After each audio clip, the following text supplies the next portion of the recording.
Welcome to Easy Drift Sleep. Tonight we are taking you to your ancient Greece journey. If these stories help you sleep, tap subscribe so you never miss your next escape. Find a comfortable position, let the weight of your day go, and allow this story to carry you somewhere beautiful. The first blush of dawn, a delicate wash of rose and gold, began to unfurl across the eastern sky, painting the distant peaks of Mount Hymettus with a soft, ethereal glow. Below, the city of Athens, still slumbering in the pre-morning hush, slowly stirred to life, a symphony of nascent sounds beginning to emerge from its ancient stones. A cool, crisp breeze, carrying the faint, earthy scent of damp soil and awakening blossoms, whispered through the narrow streets, stirring the sleeping dust and rustling the leaves of the fig trees that clung to courtyard walls. High above the waking city, on the sacred plateau of the Acropolis, the colossal skeleton of the Parthenon stood silhouetted against the brightening horizon, its unfinished marble gleaming like a promise in the nascent light. Even in its incomplete state, the temple commanded a profound reverence, its monumental columns reaching towards the heavens as if to embrace the very dawn itself.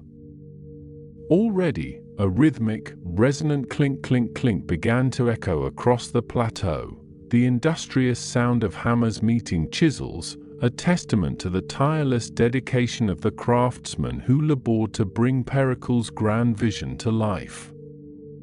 Among them, a young apprentice sculptor named Kallias, his slender frame barely visible in the pre-dawn gloom, was already at his assigned post, his hands, though still youthful, already bearing the telltale calluses of his demanding craft. He stood before a block of Pentelic marble, its surface cool and unyielding beneath his fingertips, a small, half-formed relief waiting to be coaxed from its depths. His keen, observant eyes, the color of warm honey, meticulously traced the faint lines he had sketched the previous evening, his brow furrowed in concentration. He felt a familiar tremor of both excitement and trepidation whenever he approached the stone, a profound awareness of the immense responsibility that lay in his hands. Every strike, every curve, every shadow he carved would become a permanent part of this magnificent structure, a testament to his skill or a glaring flaw. The weight of such perfection, the shadow cast by the master sculptors whose works already adorned the temple, often pressed heavily upon him, yet it also fueled a quiet, burning determination within his heart. He yearned to contribute something truly beautiful, something that would sing with the spirit of Athens, to find his own artistic voice amidst the chorus of genius that surrounded him. He inhaled deeply, the air sharp and clean, carrying the distinct, mineral tang of freshly cut stone, a scent that had become as familiar and comforting to him as the smell of his mother's hearth. Below the Acropolis, nestled amongst the ancient olive trees that dotted the slopes, the venerable priestess Lyra was already tending to the sacred flame within the erect Hyen, its soft, eternal glow casting dancing shadows upon the weathered stone walls. Her face, a gentle map of countless wrinkles, was illuminated by the flickering light, each line a testament to years of devotion and quiet observation. Her movements were slow, deliberate, imbued with a grace that spoke of centuries of tradition, her hands, delicate yet strong, carefully adjusting the wick, ensuring the flame burned true. She murmured ancient prayers under her breath, the words, soft yet resonant, weaving a tapestry of devotion that seemed to bind the very air around her. Lyra had witnessed the city's transformation, from a fledgling power to a shining beacon of civilization, and through it all, she had remained a steadfast guardian of the sacred rites, her eyes, deep pools of ancient wisdom, holding the stories of generations. She understood that even amidst the dazzling architectural grandeur rising around them, the true heart of Athens lay in its spiritual essence, in the reverence for the gods and the continuity of faith. She found a quiet peace in the rhythm of her duties, a profound sense of belonging in the timeless dance between humanity and the divine. As the sun climbed higher, casting longer, sharper shadows, the Acropolis truly awoke. The rhythmic chipping of chisels intensified, a steady, industrious hum that permeated the very air, a testament to the monumental undertaking. Theron, a veteran stonemason whose broad shoulders seemed carved from the same durable rock he worked, stood amidst a flurry of activity near the Parthenon's western pediment. His hands, gnarled and powerful like ancient olive branches, moved with an almost intuitive precision, guiding his heavy mallet with practiced ease. Each strike against the chisel was deliberate, unhurried, yet imbued with immense force, sending fine dust scattering into the morning light. He was a man of few words, his face weathered by countless seasons under the Attic sun, but his quiet strength and meticulous work spoke volumes about his unwavering dedication to his craft.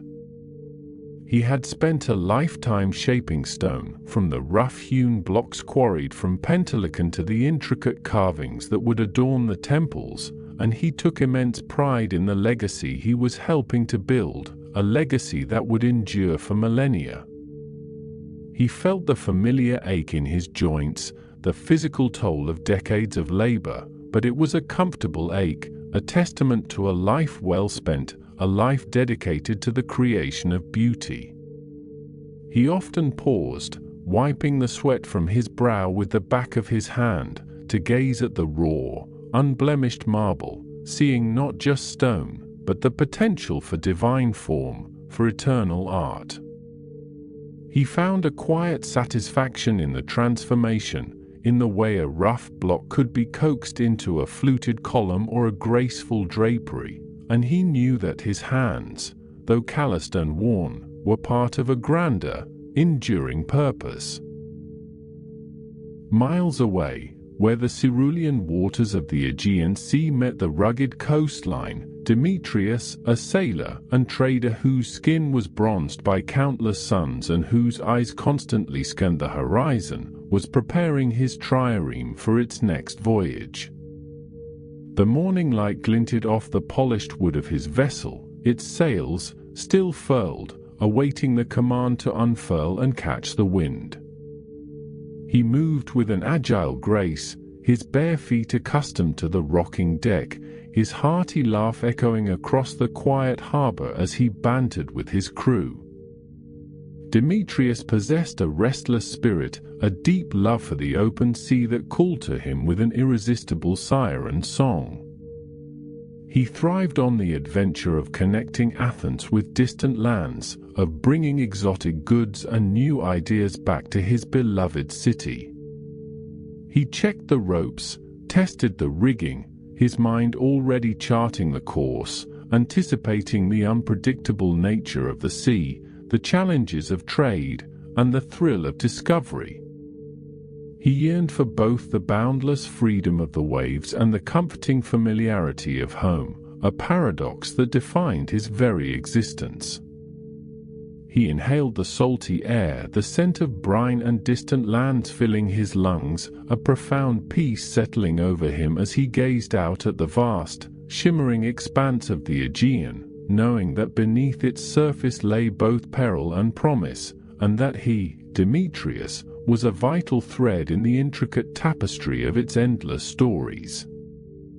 The sun, now fully risen, cast its golden rays across the water, turning the waves into 1,000 sparkling diamonds, beckoning him onward, towards new horizons and the timeless rhythm of the sea. The sun, now fully risen, cast its golden rays across the water, turning the waves into 1,000 sparkling diamonds, beckoning him onward, towards new horizons and the timeless rhythm of the sea. Yet, inland, away from the briny embrace of the Aegean, a different kind of rhythm pulsed through the heart of Attica, a steady, insistent beat that resonated with the very soul of Athens. High above the bustling agora, on the sacred plateau of the Acropolis, the air thrummed with the ceaseless activity of creation. The rhythmic clink clink clink of hammers against chisels, the scraping of saws, and the low, guttural shouts of men hauling massive blocks of marble echoed across the city, a symphony of human endeavor dedicated to the gods. Here, amidst the rising grandeur of the Parthenon, a young apprentice named Kallias moved with a quiet intensity, his slender frame surprisingly agile as he navigated the scaffolding. His hands, though still young, were already etched with the fine lines of labor, his fingertips hardened by the constant contact with stone. He carried a small, worn leather pouch filled with an assortment of chisels, each one a familiar extension of his will. Kallias paused for a moment, wiping a bead of sweat from his brow with the back of a hand, his keen, observant eye sweeping across the vast construction site. The sheer scale of the undertaking was breathtaking, a testament to Athenian ambition and piety. He watched, mesmerized, as a team of laborers, their muscles straining, slowly maneuvered a colossal block of Pentelic marble into position, the stone gleaming with an almost ethereal white under the morning sun. He imagined the intricate carvings that would eventually adorn its surface, the stories of gods and heroes brought to life through the skill of master craftsmen. A quiet determination settled in his chest, a yearning to be part of that grand narrative, to leave his own mark, however small, on this immortal structure. His gaze then drifted towards the workshops, where the more intricate sculptural work was being carried out. He could discern the imposing figure of Phidias, the master sculptor himself, moving among his artisans, his presence commanding, his critiques precise and unwavering. Phidias, with his broad shoulders and eyes that seemed to hold the weight of immense creative responsibility, was a legend in his own time, a man whose vision was shaping the very essence of Athens. Kallias felt a familiar mix of awe and trepidation whenever he saw the master. He longed to impress him, to prove that his own hands, though still learning, possessed a spark of the artistic fire that burned so brightly in Phidias. Later that morning, Kallias found himself assigned to a less glamorous but equally vital task, preparing the rough-hewn blocks for the more experienced carvers.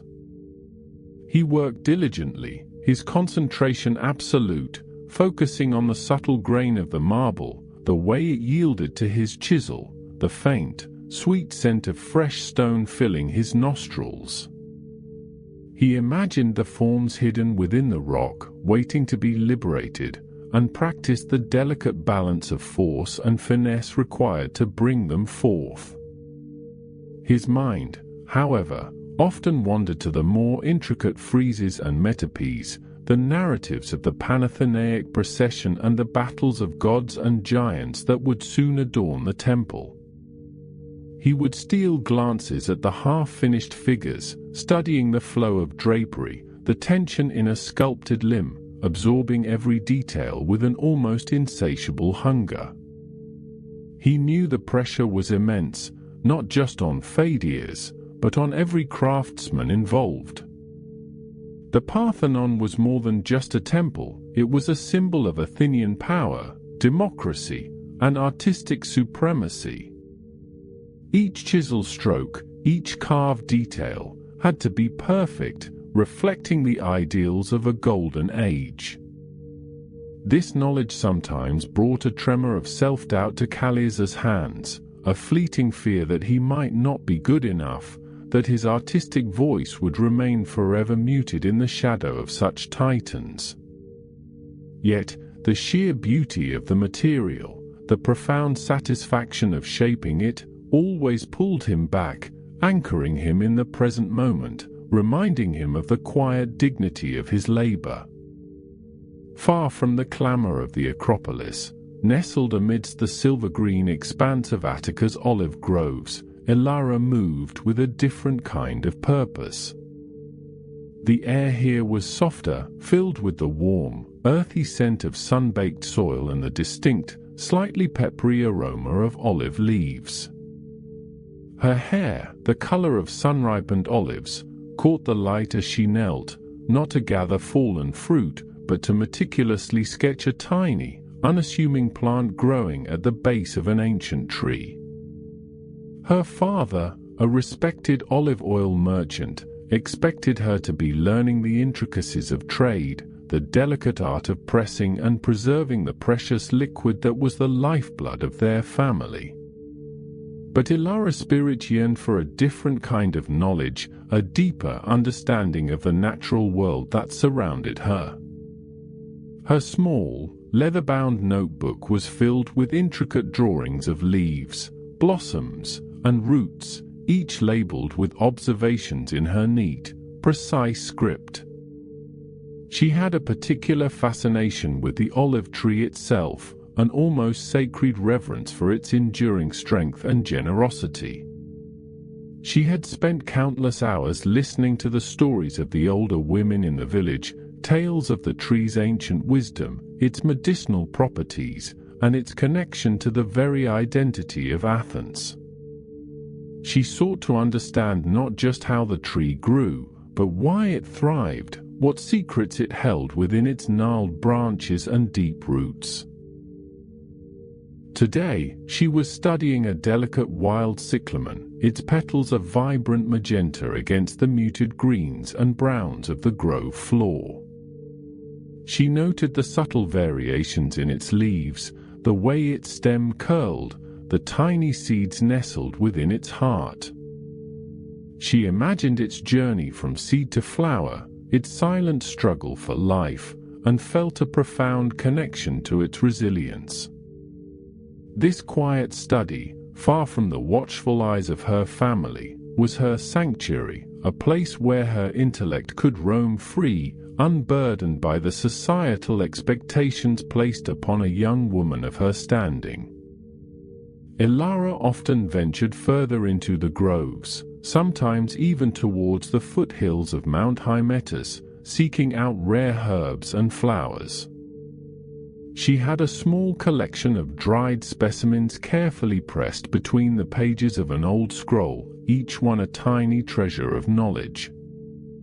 She had learned to identify plants that could soothe a fever, staunch a wound, or calm an anxious mind. This secret pursuit was not merely a hobby, it was a quiet rebellion, a yearning to contribute something meaningful to her community, to utilize her sharp mind in a way that truly mattered, beyond the confines of domestic duties. She believed that ancient wisdom, passed down through generations, often lay hidden in plain sight, waiting to be rediscovered and understood. One afternoon, as Kallias was meticulously carving a section of a metope depicting a battle between a lapith and a centaur, Pheidias approached, his footsteps silent on the marble dust-covered floor. Kallias's heart gave a slight lurch, and he instinctively straightened, his chisel pausing mid-stroke. Pheidias stood for a long moment, his gaze fixed on the apprentice's work, his expression unreadable. The silence stretched, filled only by the distant sounds of the Acropolis. Kallias felt a prickle of anxiety, his palms growing slightly damp. Had he made a mistake? Was his technique flawed? Finally, Pheidias spoke, his voice deep and resonant, yet surprisingly gentle. The tension in the centaur's flank, he observed, pointing with a long, elegant finger, it is well rendered. You have captured the ferocity of the struggle." Kallias felt a wave of relief wash over him, followed by a surge of quiet pride. But Pheidias continued, his eyes narrowing slightly. "The lapith's arm, though strong, lacks the full extension of desperation. He is fighting for his life, young Kallias. Let that urgency flow through the marble, not just the strength of his blow." Kallias nodded, absorbing every word, his mind already replaying the image, seeing the subtle adjustment Pheidias suggested. "Yes, master," he murmured, his voice a little hoarse. Pheidias then placed a hand on Kallias's shoulder, a rare gesture of encouragement. "Remember, Kallias, the stone holds the story. Our task is to reveal it, to breathe life into it. Feel the narrative, not just the form." With that, Pheidias moved on, leaving Kallias with a renewed sense of purpose and a deeper understanding of the profound responsibility that came with their craft. He picked up his chisel, his movements more deliberate, more thoughtful, as he began to refine the lapith's arm, striving to infuse it with the desperation Pheidias had described. The master's words echoed in his mind, guiding his hand, pushing him towards a higher level of excellence. Meanwhile, Ilara, on one of her clandestine botanical expeditions, stumbled upon an old, gnarled olive tree unlike any she had ever seen. Its trunk was impossibly wide, twisted into a spiral of ancient wood, its branches reaching towards the sky like supplicating arms. It stood alone, slightly apart from the main grove, near a forgotten spring that trickled into a small, moss-covered basin. There was an aura of profound age and quiet wisdom about the tree, a sense that it had witnessed centuries of Athenian history unfold. As she cautiously approached, she noticed something peculiar. Growing at its base, intertwined with its roots, was a cluster of plants she had never encountered before, their leaves a deep, velvety green, their tiny flowers a startling shade of indigo. She knelt, her curiosity piqued, and carefully began to sketch them, her fingers gently tracing the delicate petals. The air around the ancient tree felt different, cooler, imbued with a subtle, earthy fragrance she couldn't quite identify. She felt an almost magnetic pull towards this spot, a sense of discovery that thrilled her to her core.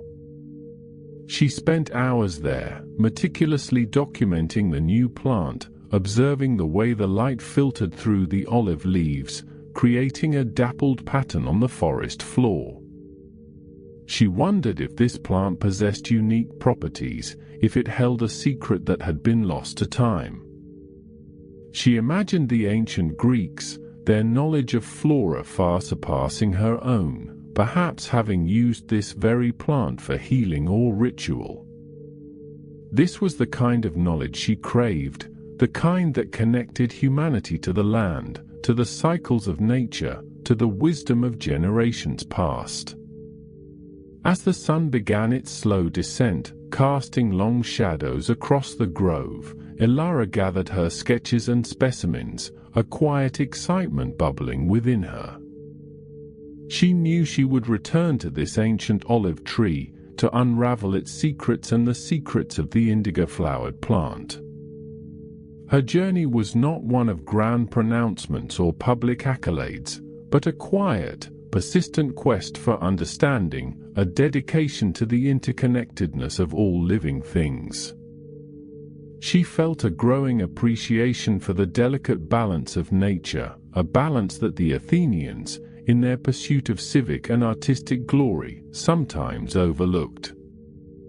Back on the Acropolis, as dusk painted the sky in hues of orange and purple, Kallias stood before a newly completed section of the Parthenon's frieze. The master sculptors had finished their work for the day, and the site was beginning to quieten. He gazed at the procession of figures, the horses, the chariots, the citizens and gods, all moving in a timeless rhythm across the marble. He saw the meticulous detail, the dynamic movement, the profound sense of reverence and civic pride etched into every curve and line. He felt a deep sense of belonging, a quiet pride in being even a small part of this monumental undertaking. He thought of Pheidias's words, "Feel the narrative, not just the form," and understood them more deeply now. It wasn't just about carving stone, it was about embodying the spirit of Athens, about telling its story for eternity. He knew his own journey was just beginning, his hands still learning, his vision still developing. But standing there, bathed in the soft, fading light, with the scent of marble dust and distant incense in the air, he felt a quiet confidence bloom within him. He would continue to strive for excellence, to dedicate himself to the craft, to find his unique perspective within the grand tapestry of Athenian art. The rhythmic chipping of chisels, though now silent, resonated within him, a promise of the work yet to come, a testament to the enduring power of human creativity. He closed his eyes for a moment, picturing the forms he would carve tomorrow, the stories he would help to tell, his heart filled with a gentle, unhurried ambition. The morning sun, a painter's brush of soft gold and rose, began its slow ascent over the Hymettus mountains, casting long, ethereal shadows across the sleeping city of Athens. Kallias, stirring from a dream filled with the graceful lines of a draped goddess, felt the familiar ache in his shoulders and the subtle tremor in his hands, a testament to yesterday's labor. He rose from his modest pallet, the cool stone floor a grounding presence beneath his bare feet, and made his way to the small, open window. The air, still cool from the night, carried the faint, sweet scent of time and the distant, rhythmic bleating of a shepherd's flock. He watched as the first rays of light touched the gleaming marble of the Acropolis, transforming the nascent Parthenon into a beacon of hope and human aspiration. Today, he knew, would bring new challenges, new opportunities to learn, to contribute, to prove himself worthy of the grand vision that was unfolding before his very eyes. The weight of the stone, the precision of the chisel, the sheer scale of the undertaking, all of it filled him with a profound sense of awe and a quiet, unyielding determination. He thought of the master, Pheidias, whose vision guided every hand, every stroke, every decision on that sacred hill. Kallias yearned to understand that vision more deeply, to internalize the principles of beauty and proportion that Pheidias seemed to embody so effortlessly. He ate a simple breakfast of bread and olives, the earthy flavors a comforting anchor to his day, and then began his ascent towards the Acropolis. The city was slowly awakening around him, its narrow streets already bustling with merchants setting up their stalls, water carriers balancing heavy amphorae, and philosophers engaged in animated debate beneath the rising sun. The sounds of Athens, a symphony of human endeavor, grew louder with each step he took up the winding path. As he neared the Propylaea, the grand gateway to the sacred precinct, the rhythmic chipping of chisels on marble began to assert itself, a percussion section joining the city's chorus, growing steadily in volume and intensity. This was the sound of creation, of raw material being transformed into enduring art, and it filled Kallias with a surge of energy. He found his place among the other apprentices and seasoned craftsmen, his heart quickening with a mixture of anticipation and humility. Today, he was assigned to assist Theron, the veteran stonemason whose hands, thick and calloused as ancient olive branches, seemed to possess an innate understanding of the stone. Theron was a man of few words, his wisdom conveyed more through the quiet precision of his movements than through any spoken instruction. He stood before a massive block of pentelic marble, its surface still rough and unyielding, patiently guiding a younger apprentice in the delicate art of shaping a fluted column. Kallias watched, mesmerized, as Theron demonstrated the exact angle, the precise pressure, the subtle rhythm required to coax the stone into its intended form. The air around them was thick with marble dust, a fine, white powder that clung to their hair and clothes, coating their skin with a pale, ethereal sheen. The scent of sun-baked stone and dry earth mingled with the faint, metallic tang of tools on rock, creating a unique perfume of industry and dedication. "Observe the grain, Kallias," Theron rumbled, his voice a low, gravelly sound that seemed to emerge from the very earth. He gestured with a chisel, not touching the stone, but indicating a barely perceptible line running through the marble. "The stone has its own will, its own song.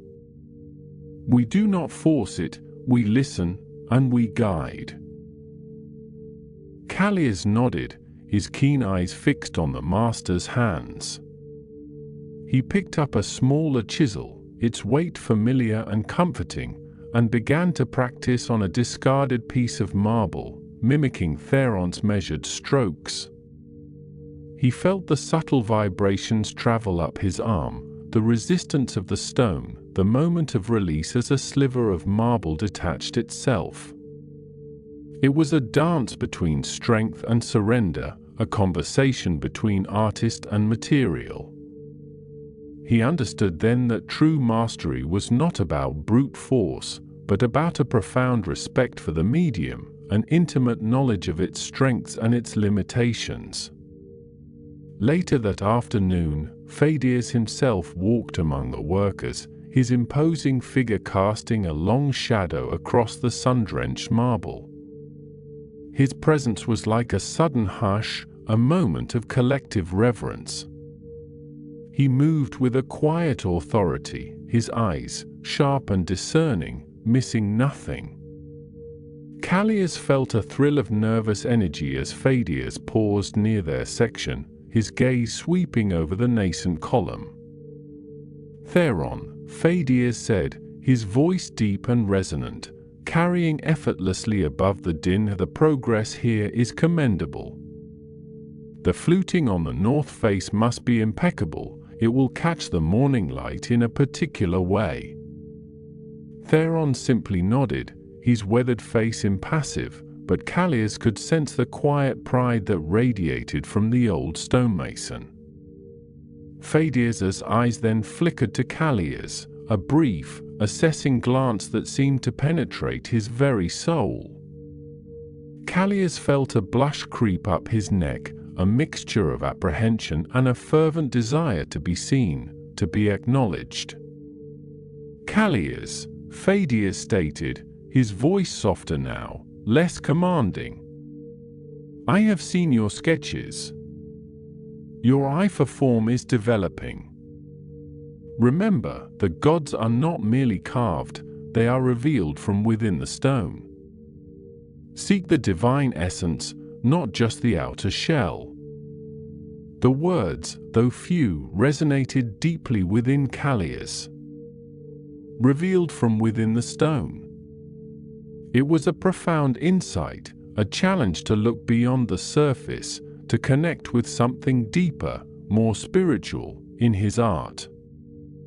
He felt a renewed sense of purpose, a quiet resolve to infuse his work with that very essence.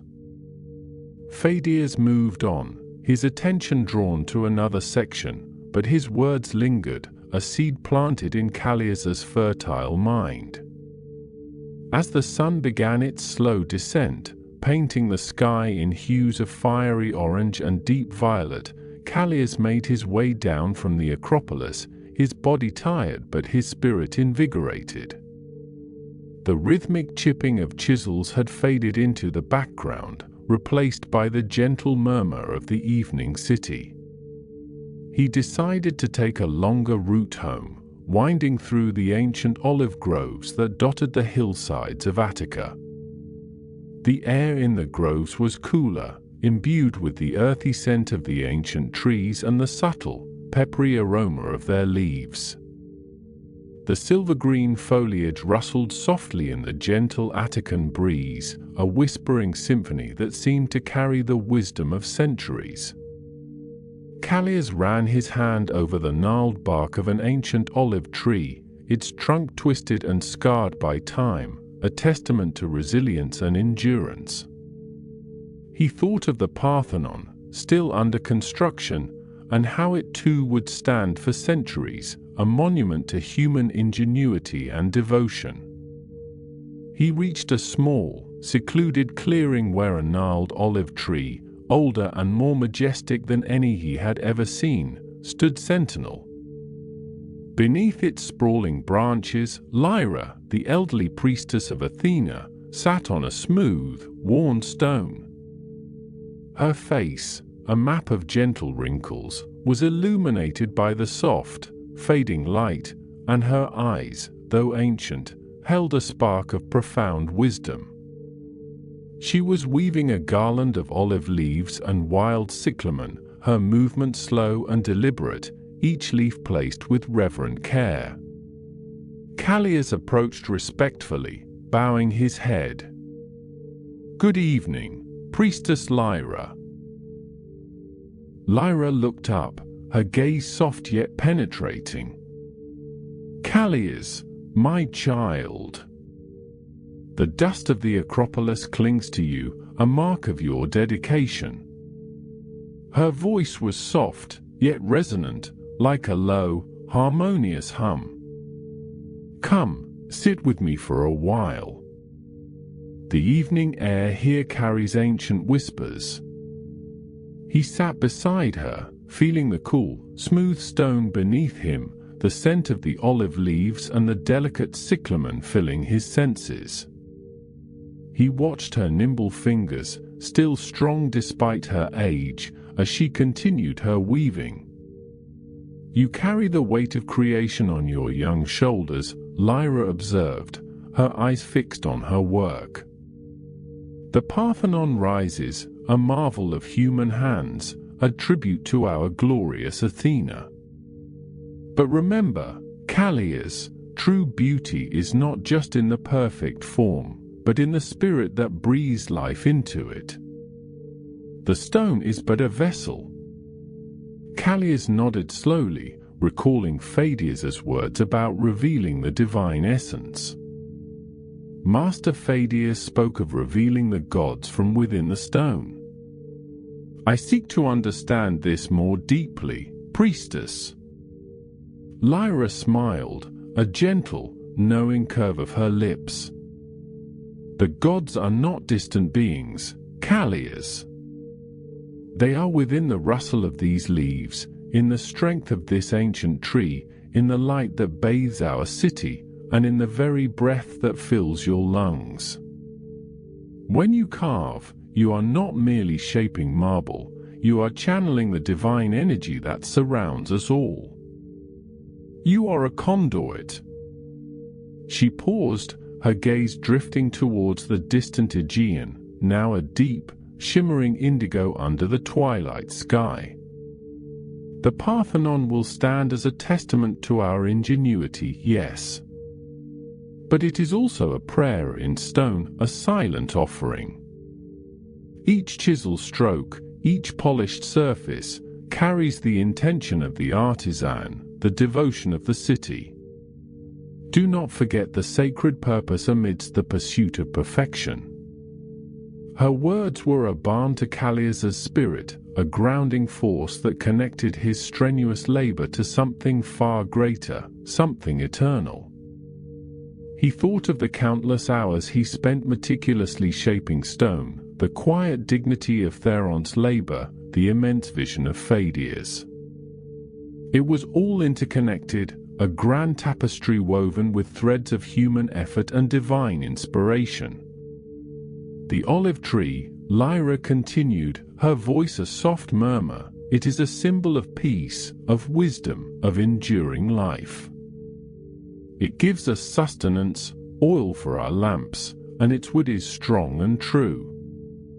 Like the olive, Kallias, your art must be rooted deeply, nourished by the earth and the heavens, and it must bear fruit that sustains the spirit. He felt a profound sense of peace settle over him, a quiet understanding that transcended the technical challenges of his craft. He was not just a sculptor, he was part of a lineage, a tradition, a sacred act of creation. The pressure of perfection still lingered, but it was now tempered by a deeper sense of purpose, a connection to something ancient and enduring. As the last vestiges of daylight faded, and the first stars began to prick the velvet sky, Kallias rose, feeling a quiet gratitude for the wisdom shared. "Thank you, Priestess Lyra," he said, his voice filled with genuine reverence. "Your words illuminate my path." Lyra simply nodded, her eyes twinkling with ancient light. "Go now, Kallias. Rest. And tomorrow, let your hands be guided by the whispers of the divine, by the wisdom of the earth, and by the enduring spirit of our city." He walked home through the deepening twilight, the path illuminated by the soft glow of the rising moon. The air was cool and still, carrying the faint, sweet scent of night-blooming jasmine. The distant murmur of the Aegean Sea, a rhythmic sigh against the shore, was a soothing lullaby. He thought of the Parthenon, gleaming faintly on the Acropolis, a silent sentinel against the night sky, and he felt a quiet pride in his small, yet significant, contribution. The next morning, Kallias arrived at the Acropolis with a renewed sense of purpose.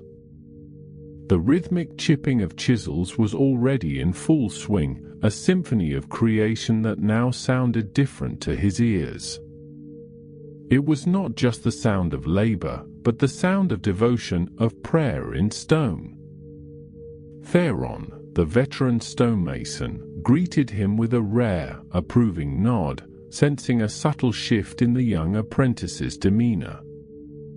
Today, Kallias was tasked with a more intricate piece of work, refining the drapery on a section of a metope, a sculptural panel destined for the Parthenon's exterior. He approached the marble with a newfound reverence, his hands moving with a more deliberate, thoughtful precision. He remembered Lyra's words about revealing the divine, Pheidias' instruction to seek the essence. He imagined the fabric flowing around the figure, the subtle folds and creases, the way light would play upon its surface. He felt the stone, not as a cold, inert material, but as a living entity, waiting to be brought to life. He worked with an intense focus, the world outside his immediate task fading away. The sun climbed higher, warming his back, and the air grew thick with marble dust, but he remained absorbed, his chisel dancing across the surface of the stone. He felt a connection to something ancient, something timeless, as if the spirit of the marble itself was guiding his hand. He was not just carving, he was listening, responding, coaxing the form from its stony embrace. Hours later, Pheidias approached, his gaze sweeping over the various works in progress. He paused beside Kallias, his imposing figure casting a shadow over the young sculptor. Kallias's heart quickened, but this time it was not solely from apprehension. but from a quiet confidence in his work. Kallias leaned in, his eye scrutinizing the drapery Kallias had been carving. He reached out a hand, his calloused thumb gently tracing a newly formed fold in the marble. Kallias held his breath, waiting for the master's judgment. A slow smile spread across Kallias's face, a rare and deeply encouraging sight. This has life, Kallias, he said, his voice a low, approving murmur. The fabric breathes. You have found the song within the stone. The words were a profound affirmation, a validation of Kallias's dedication, his quiet pursuit of excellence. He felt a warmth spread through his chest, a deep satisfaction that transcended the physical effort. He had not only shaped the stone, he had, in some small measure, revealed its soul. He had begun to find his own artistic voice, not through grand gestures, but through the quiet, meticulous work of his hands, guided by the wisdom of his mentors and the ancient whispers of the land. The Parthenon continued to rise, a testament to human endeavor, and Kallias, a humble apprentice, felt himself growing, evolving, becoming an integral part of its timeless story. The rhythmic chipping of chisels on marble, a sound that had become the very heartbeat of the Acropolis, continued its steady cadence, a symphony of creation that echoed across the sun-drenched plateau. Kallias, his hand still dusted with the fine powder of pentelic stone, felt a profound connection to that sound, a resonance deep within his own spirit. He had not only shaped the stone, he had, in some small measure, revealed its soul. He had begun to find his own artistic voice, not through grand gestures, but through the quiet, meticulous work of his hands, guided by the wisdom of his mentors and the ancient whispers of the land. The Parthenon continued to rise, a testament to human endeavor, and Kallias, a humble apprentice, felt himself growing, evolving, becoming an integral part of its timeless story. Yet, even as his fingers found a new confidence in the cool, unyielding marble, a subtle unease began to stir within him. The sheer scale of the Parthenon, its monumental perfection, sometimes felt like a crushing weight, threatening to subsume individual expression. He admired the grand vision of Kallias, the master sculptor whose presence alone seemed to command the very air around him, but Kallias yearned for something more, a deeper connection to the living world that inspired such forms. He sought the subtle imperfections, the organic flow of nature, a counterpoint to the geometric precision that defined their daily work. One sweltering afternoon, when the sun beat down with an almost oppressive intensity, making the marble glow with an unbearable brilliance, Kallias called for him. The master stood before a newly arrived block, its surface still rough and unblemished, a canvas awaiting its destiny. His brow was furrowed, his gaze distant, as if already seeing the finished form within the stone.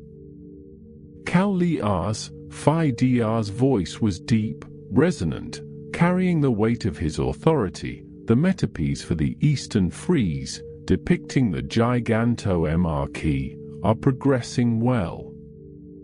But I feel a certain rigidity in some of the figures. The divine fury, the raw power of the Olympians against the giants, it must be palpable, almost trembling with life. Go to the groves, boy. Spend a day amongst the oldest trees. Observe how their branches twist, how their roots grip the earth, how their leaves dance in the wind. Find the life in them, the struggle, the triumph. Bring that back to the stone. Kallias felt a surge of both excitement and trepidation. To be sent away from the Acropolis, away from the immediate demands of the Parthenon, felt like both a reprieve and a test. He nodded, his heart quickening, and gathered his sketching tablets and charcoal. The dust of the city, the clamor of construction, the scent of fresh-cut stone, all began to recede behind him as he descended from the sacred hill. He walked through the bustling agora, past merchants hawking their wares, past philosophers debating beneath porticos, until the narrow lanes gave way to wider paths, and the sounds of urban life softened into the rustle of leaves. The olive groves of Attica, stretching across the sun-drenched plains, were a sanctuary, a place where time seemed to slow, where the ancient earth breathed a different rhythm. The air here was cooler, imbued with the earthy scent of dry soil and the faint, peppery aroma of olive leaves. The trees themselves were ancient, their gnarled trunks twisted into fantastical shapes by centuries of wind and sun, their silver-green leaves shimmering like 1,000 tiny mirrors in the afternoon light. Kallias found an old, sprawling tree, its branches reaching out like welcoming arms, and settled beneath its shade. He began to sketch, not just the forms of the branches, but the way the light dappled through the leaves, the subtle undulations of the bark, the deep furrows that spoke of countless seasons. He tried to capture the essence of the tree, its quiet resilience, its enduring strength, the very life force that pulsed through its ancient wood. As he worked, a different kind of sound reached his ears, not the distant clang of the city, but a soft, almost melodic rustling, accompanied by the gentle scraping of a small spade against the earth. He looked up, his eyes scanning the grove, and saw her. Elara, the olive oil merchant's daughter, a girl he had seen occasionally in the agora, her bright eyes always seeming to seek something beyond the ordinary. Her hair, the color of sun-ripened olives, was tied back with a simple ribbon, and she knelt beside a younger olive sapling, carefully tending to the soil around its base. She wasn't merely digging, she was observing, her brow furrowed in concentration, her fingers gently sifting through the earth. Elara, for her part, was entirely absorbed in her task. The groves were her refuge, a place where she could escape the endless chatter of her father's bustling shop and the subtle pressures to conform to the expectations of a young woman of her standing. She carried a small, leather-bound notebook, its pages filled with meticulous drawings of leaves, roots, and flowers, alongside careful notations about their properties and growth patterns. She yearned for knowledge, a hunger that often felt at odds with the domestic arts she was expected to master. Her father, a kind but traditional man, indulged her quiet passion for plants, believing it a harmless eccentricity, but Elara knew her pursuits went far beyond simple gardening. She sought to understand the ancient wisdom held within the olive trees themselves, the medicinal properties of the local flora, the intricate dance of nature that sustained their world. Today, she was studying the symbiotic relationship between the olive sapling and the surrounding wild herbs, noting how certain plants seemed to thrive in its shade, and others seemed to offer protection from pests. She carefully unearthed a small root, examining its delicate structure before replanting it with reverence. The sun warmed her back, and the gentle breeze whispered secrets through the leaves, a language she felt she was slowly beginning to understand. Suddenly, a shadow fell across her notebook. She looked up, startled, her hand instinctively going to the small knife she carried for collecting samples. It was Kallias, the young sculptor's apprentice, his face smudged with charcoal, his keen eyes observing her with an intensity that made her feel both exposed and strangely seen. "You are Ilara, aren't you?" Kallias asked, his voice a little hesitant, as if unsure whether to disturb her quiet focus. "I have seen you in the agora, with your father's oil." Ilara nodded, a faint blush rising to her cheeks. "And you are Kallias, the sculptor's apprentice," she replied, her voice soft but clear, "working on the Parthenon. Your hands are always dusted with marble."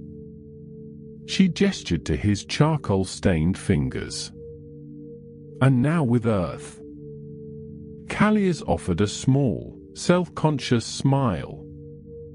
"Fadir sent me to find life in the trees, to understand their struggle and their strength, to bring that back to the stone.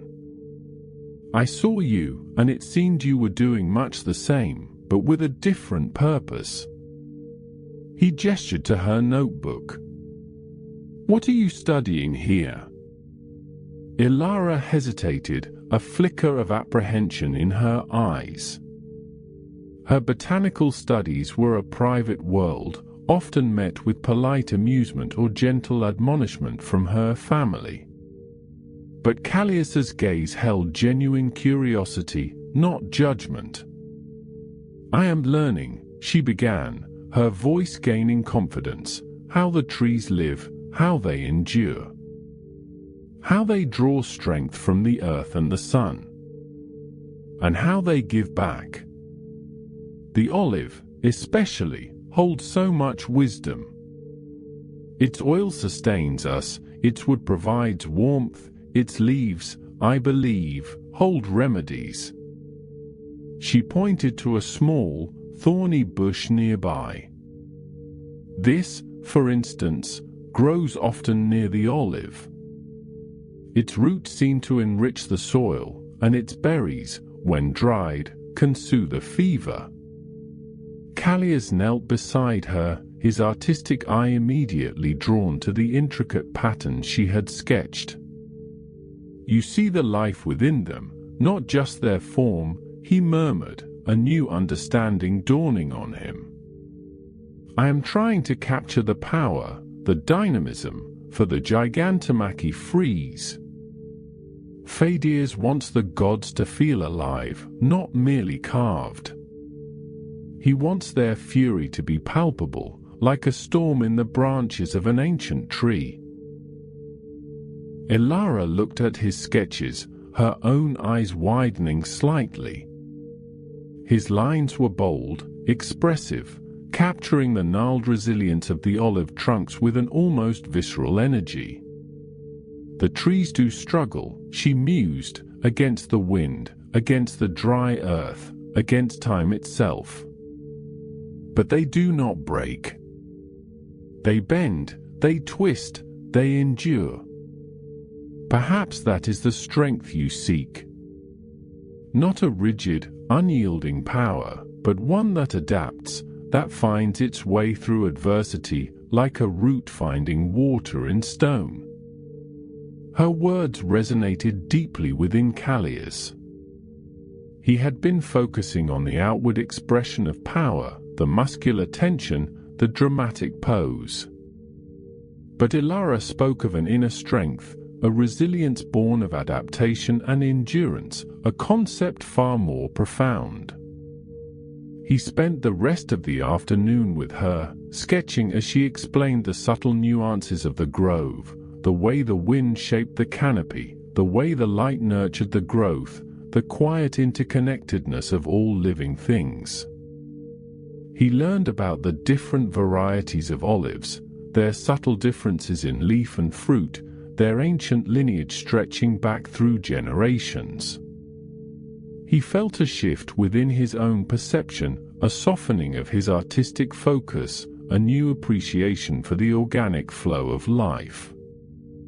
As the sun began its slow descent, painting the sky in hues of orange and purple, Kallias realized he had found more than just inspiration for his carvings.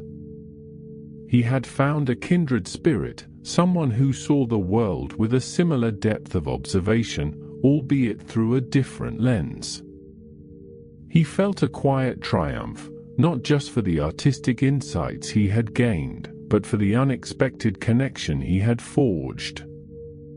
Back on the Acropolis, the next morning, Kallias approached Pheidias with a newfound confidence.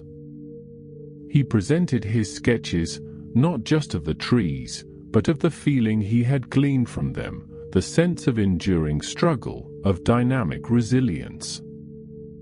Pheidias studied the drawings, his gaze intense, his lips pressed into a thin line. He picked up a piece of charcoal and, with a few swift, powerful strokes, began to outline a new figure on a small clay model. The figure was still powerful, still divine, but there was a subtle twist to its posture, a dynamic tension in its limbs that spoke not just of brute force, but of an ancient, rooted strength, like an olive tree weathering a storm. "Yes," Pheidias murmured, his eyes alight with recognition. "This is it. The life. The struggle. You have seen it, Kallias. You have brought it back." He clapped Kallias on the shoulder, a rare gesture of approval. "Now, let us see it in the stone." Kallias returned to his workbench, his heart swelling with a quiet sense of accomplishment. The rhythmic chipping of chisels no longer felt like a weight, but a joyous collaboration. He began to carve a new metope, depicting a god locked in battle with a giant. His hands moved with a renewed purpose, his mind filled with the images of the ancient olive trees, their gnarled trunks, their resilient branches. He focused on the subtle undulations of muscle, the dynamic flow of drapery, imbuing the marble with a sense of organic life, a strength born of enduring struggle, not just rigid power. He sculpted the god's arm, not as a stiff, idealized limb, but as a branch twisted by the wind, powerful yet flexible, rooted in the earth. He felt the stone respond to his touch, yielding its inner life to his vision. Meanwhile, Ilara continued her quiet studies in the groves, her notebook filling with observations, her understanding of the natural world deepening with each passing day. She began to experiment with different plant extracts, carefully grinding herbs and mixing them with olive oil, creating salves and poultices based on ancient remedies and her own keen observations. Her father, noticing her diligence, allowed her more freedom, seeing the practical benefits of her knowledge when she successfully treated a persistent cough in one of their household slaves with a concoction of thyme and honey. He still did not fully grasp the depth of her intellectual curiosity, but he appreciated her growing usefulness. One evening, as the Aegean moonlight cast long, ethereal shadows across the groves, Ilara sat beneath the oldest olive tree she knew, its massive trunk a silent sentinel against the night sky. She was sketching the intricate patterns of a moth's wings, observing how its delicate form was perfectly adapted to its nocturnal existence. She felt a profound sense of peace, a deep connection to the ancient wisdom that permeated the land. She was not carving gods or building temples, but she was, in her own way, contributing to the tapestry of knowledge that defined their civilization. She was finding her voice, not through grand pronouncements, but through the quiet, meticulous work of her hands, guided by the wisdom of the earth and the whispers of the wind. The next morning, as Kallias labored on the Acropolis, the sun glinting off his chisel, he looked out towards the distant, shimmering expanse of the olive groves. He thought of Ilara, her bright eyes, her quiet determination, and the profound insights she had shared. He realized that the pursuit of excellence and beauty was not confined to the grand structures of the Acropolis, but could be found in the smallest leaf, the most delicate root, the most enduring tree. The Parthenon continued to rise, a testament to human endeavor, but Kallias knew that its true strength, its enduring beauty, would also come from the subtle, organic life he was now learning to imbue within its stone, a life inspired by the ancient whispers of the land and the quiet wisdom of a girl who understood the language of the olive trees. He felt a quiet strength within himself, a sense of belonging, knowing that his hands, though shaping stone, were also connected to the living pulse of the world, a world where tradition and innovation intertwined, and where the timelessness of ancient wisdom continued to guide their every endeavor. The sun, a fiery orb descending towards the distant mountains of the Peloponnese, cast long, dramatic shadows across the Acropolis, painting the unfinished Parthenon in hues of burnished gold and deep ochre. The air, still warm from the day's relentless heat, carried the faint, sweet scent of thyme and wild oregano from the slopes below, mingling with the ever-present aroma of freshly cut marble dust.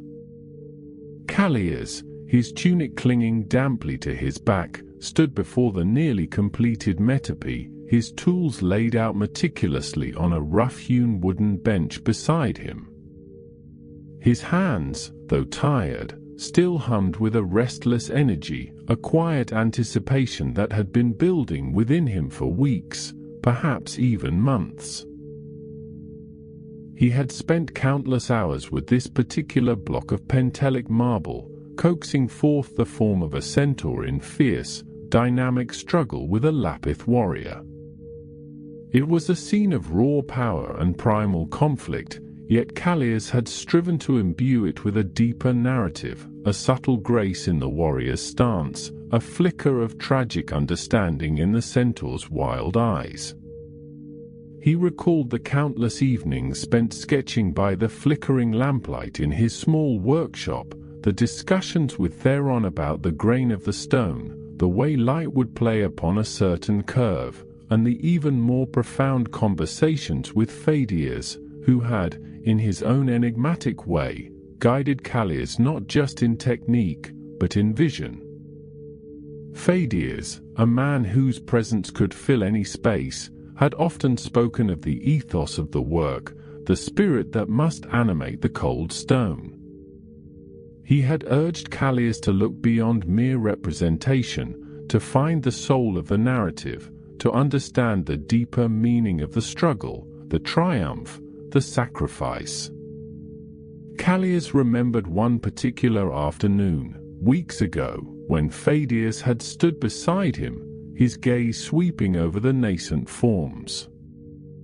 The stone, Pheidias had rumbled, his voice like distant thunder, it holds the story already, Kallias. Your task is not to impose, but to reveal. To listen to its silent whispers, to understand the weight of the moment you seek to capture. Those words had resonated deeply within Kallias, echoing the quiet wisdom he had found in the rustling leaves of the olive groves, the way the ancient trees seemed to hold centuries of stories within their gnarled trunks. Now, as the last rays of sunlight kissed the marble, Kallias felt a profound sense of completion. He had worked diligently, meticulously, but also with a newfound freedom, a confidence that had blossomed from within. He had learned to trust his hands, to let them follow the subtle dictates of his inner vision, to allow the stone to guide him as much as he guided it. The centaur's muscles rippled with a believable tension, the warrior's cloak seemed to flutter in an unseen breeze, and in their intertwined forms, Kallias saw not just a battle, but a dance, a timeless struggle between chaos and order, instinct and reason. He had even incorporated a subtle texture to the centaur's hide, a delicate, almost imperceptible roughness that mimicked the bark of an old olive tree, a secret homage to the inspiration he had found beyond the city walls. A heavy, measured tread approached from behind, and Kallias knew without turning that it was Theron. The older stonemason, his broad shoulders silhouetted against the deepening twilight, stopped a respectful distance away, his gaze falling upon the metope. Theron was a man of few words, his approval often conveyed through a grunt, a nod, or simply the absence of criticism. Kallias held his breath, a faint tremor of anxiety mingling with his quiet satisfaction. He valued Theron's opinion immensely, for the veteran mason possessed an unparalleled understanding of the stone itself, its strengths, its weaknesses, its inherent beauty. Theron slowly circled the metope, his weathered hands clasped behind his back, his eyes, usually narrowed against the sun, now softened in the fading light. He leaned in, examining a particular curve of the centaur's flank, then traced an imaginary line along the warrior's arm.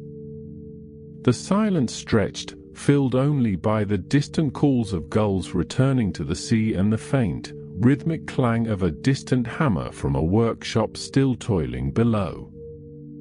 Kallias watched Theron's face, searching for any sign, any flicker of emotion. He knew the immense effort that had gone into this piece, the long hours of chipping, filing, polishing, the moments of frustration, and the sudden, exhilarating breakthroughs. Finally, Theron straightened, his gaze meeting Kallias's. A slow, almost imperceptible smile touched the corners of the older man's lips, a rare and precious sight.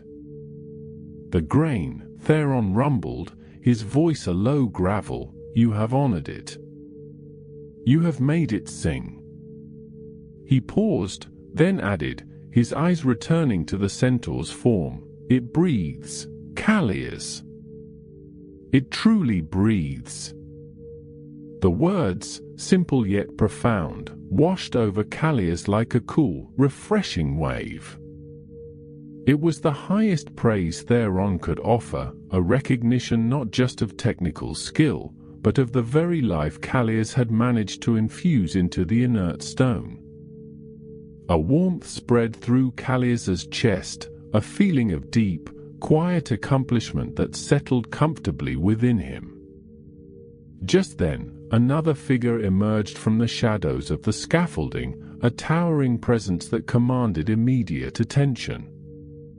Pheidias, his dark cloak billowing slightly in the evening breeze, approached with his characteristic measured stride. His face, usually etched with the weight of immense responsibility, seemed calmer tonight. His eyes, though still piercing, held a contemplative softness. He stopped beside Theron, his gaze immediately drawn to the metope. Kallias felt a familiar surge of apprehension. Pheidias's judgment was the ultimate arbiter, the final test. He had seen the master dismiss weeks of work with a single, dismissive gesture or elevate a humble apprentice with a word of praise. Kallias stood straighter, his heart beating a little faster, yet beneath the apprehension, there was a bedrock of quiet confidence. He had poured his heart and soul into this piece, and he believed in what he had created. Pheidias remained silent for a long moment, his eyes moving slowly over every detail of the sculpture, from the fierce intensity of the centaur's expression to the intricate folds of the warrior's drapery. He walked around the piece, examining it from different angles, his head tilted slightly, as if listening to its silent dialogue. The air grew thick with unspoken anticipation. Kallias found himself holding his breath, his gaze fixed on Pheidias's face, trying to decipher the master's thoughts. He remembered the countless lessons, the meticulous observations, the hours spent studying the human form, the animal form, the way light and shadow could define and enhance. He had sought to capture not just a moment in time, but the timeless essence of the struggle, the inherent beauty even in conflict. Finally, Pheidias turned, his gaze settling on Kallias. There was no grand pronouncement, no dramatic gesture. Instead, a slow, knowing smile spread across his face, a rare expression that softened the formidable lines of his features. "You have found it, Kallias," Pheidias said, his voice deep and resonant, yet surprisingly gentle. The pathos and the ethos. The raw emotion, yes, but also the underlying truth, the spirit of the struggle. It speaks. He paused, then gestured towards the centaur's form. The strength of the earth, the wildness of nature, yet with a flicker of something more, something almost human in its desperation. And the warrior, he continued, turning his attention to the lapith, he embodies the disciplined mind, the triumph of order, yet with a subtle weariness, a recognition of the cost of victory. Pheidias then placed a heavy, reassuring hand on Kallias's shoulder, a gesture that spoke volumes. "You have listened to the stone, my young friend. You have listened to the land. And you have listened to yourself." His eyes, deep and knowing, held Kallias's gaze. "This is not merely a depiction, Kallias. This is a story. A story told with grace, with power, and with a profound understanding of the human heart." The words, delivered with such quiet authority, filled Kallias with an overwhelming sense of validation. It was more than just praise for his work, it was an acknowledgement of his journey, of the countless hours of doubt and perseverance, of the quiet moments of inspiration found amidst the olive groves, of the deep connection he had forged with the ancient land and its timeless wisdom. He felt a profound sense of belonging, a realization that his hands, though shaping stone, were indeed connected to the living pulse of the world, a world where tradition and innovation intertwined, and where the timelessness of ancient wisdom continued to guide their every endeavor. The last sliver of the sun dipped below the horizon, painting the sky in a breathtaking symphony of purples, oranges, and deep indigos. The Acropolis, now bathed in the soft, ethereal glow of twilight, seemed to hum with a quiet energy, a testament to the collective human spirit. The Parthenon, even in its unfinished state, stood as a beacon of aspiration, a monument to beauty, reason, and the enduring power of human creativity. Kallias looked from Pheidias to Theron, then back to his metope. He saw not just a piece of marble, but a culmination of his own growth, a tangible expression of his artistic voice. He felt the weight of the moment, the immense privilege of contributing to such a magnificent endeavor, yet it was not a burden. It was a profound joy, a deep, abiding satisfaction. He had found his place, not by overshadowing others, but by finding his own unique perspective, by allowing the whispers of the land and the wisdom of his mentors to guide his hands.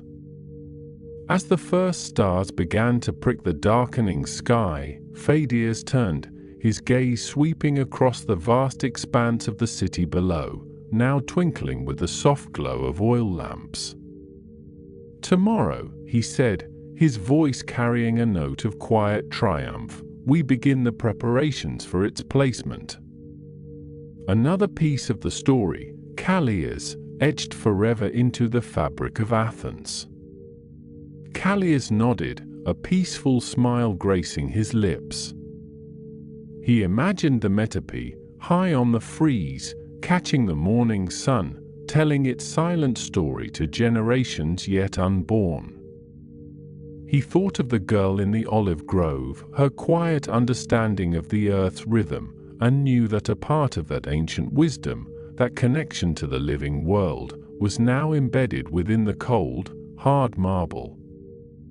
He felt a deep, abiding gratitude for the journey, for the challenges, for the mentors, and for the quiet moments of inspiration that had led him to this very point. The night air was cool and gentle, carrying the distant strains of a lyre from the city below, and Kallias, standing amidst the grandeur of the Acropolis, felt a profound sense of peace, a quiet triumph that resonated deep within his soul. He knew that his work was not just about shaping stone, but about shaping meaning, about contributing to a legacy that would echo through time, a testament to the enduring power of beauty and the human spirit. The stars above seemed to wink in agreement, their ancient light mirroring the timeless wisdom he had sought to capture in his art. The stars above seemed to wink in agreement, their ancient light mirroring the timeless wisdom he had sought to capture in his art. As Kallias descended from the sacred hill, the city of Athens hummed with a different kind of energy, a softer, more intimate rhythm than the purposeful clamor of midday. Torches flickered in doorways, casting dancing shadows that elongated the figures of late-night revelers and early-rising merchants alike, painting the narrow streets with a chiaroscuro of human endeavor. He walked with a lighter step, the day's immense labor having refined his spirit rather than merely exhausting his body, and the cool night air carried the scent of baking bread from a distant hearth, a comforting promise of simple sustenance after the grandeur of his artistic pursuits. His path led him through the agora, now largely quiet, where the ghosts of daily debates and bustling commerce lingered like a faint echo in the still air. He passed the stoic columns of the Stoa Poikile, its painted murals hidden by the cloak of night, and imagined the philosophers who would soon gather there, their minds wrestling with the very concepts of beauty and truth that he, with his chisels and marble, sought to manifest. The city, even in its slumber, felt alive with purpose, each stone and each citizen contributing to the grand tapestry of Athenian life. He thought of the countless hands, the quarrymen, the sculptors, the masons, the laborious, all working in concert, each fulfilling their role with a quiet dignity, their individual efforts weaving into the collective masterpiece that was Athens.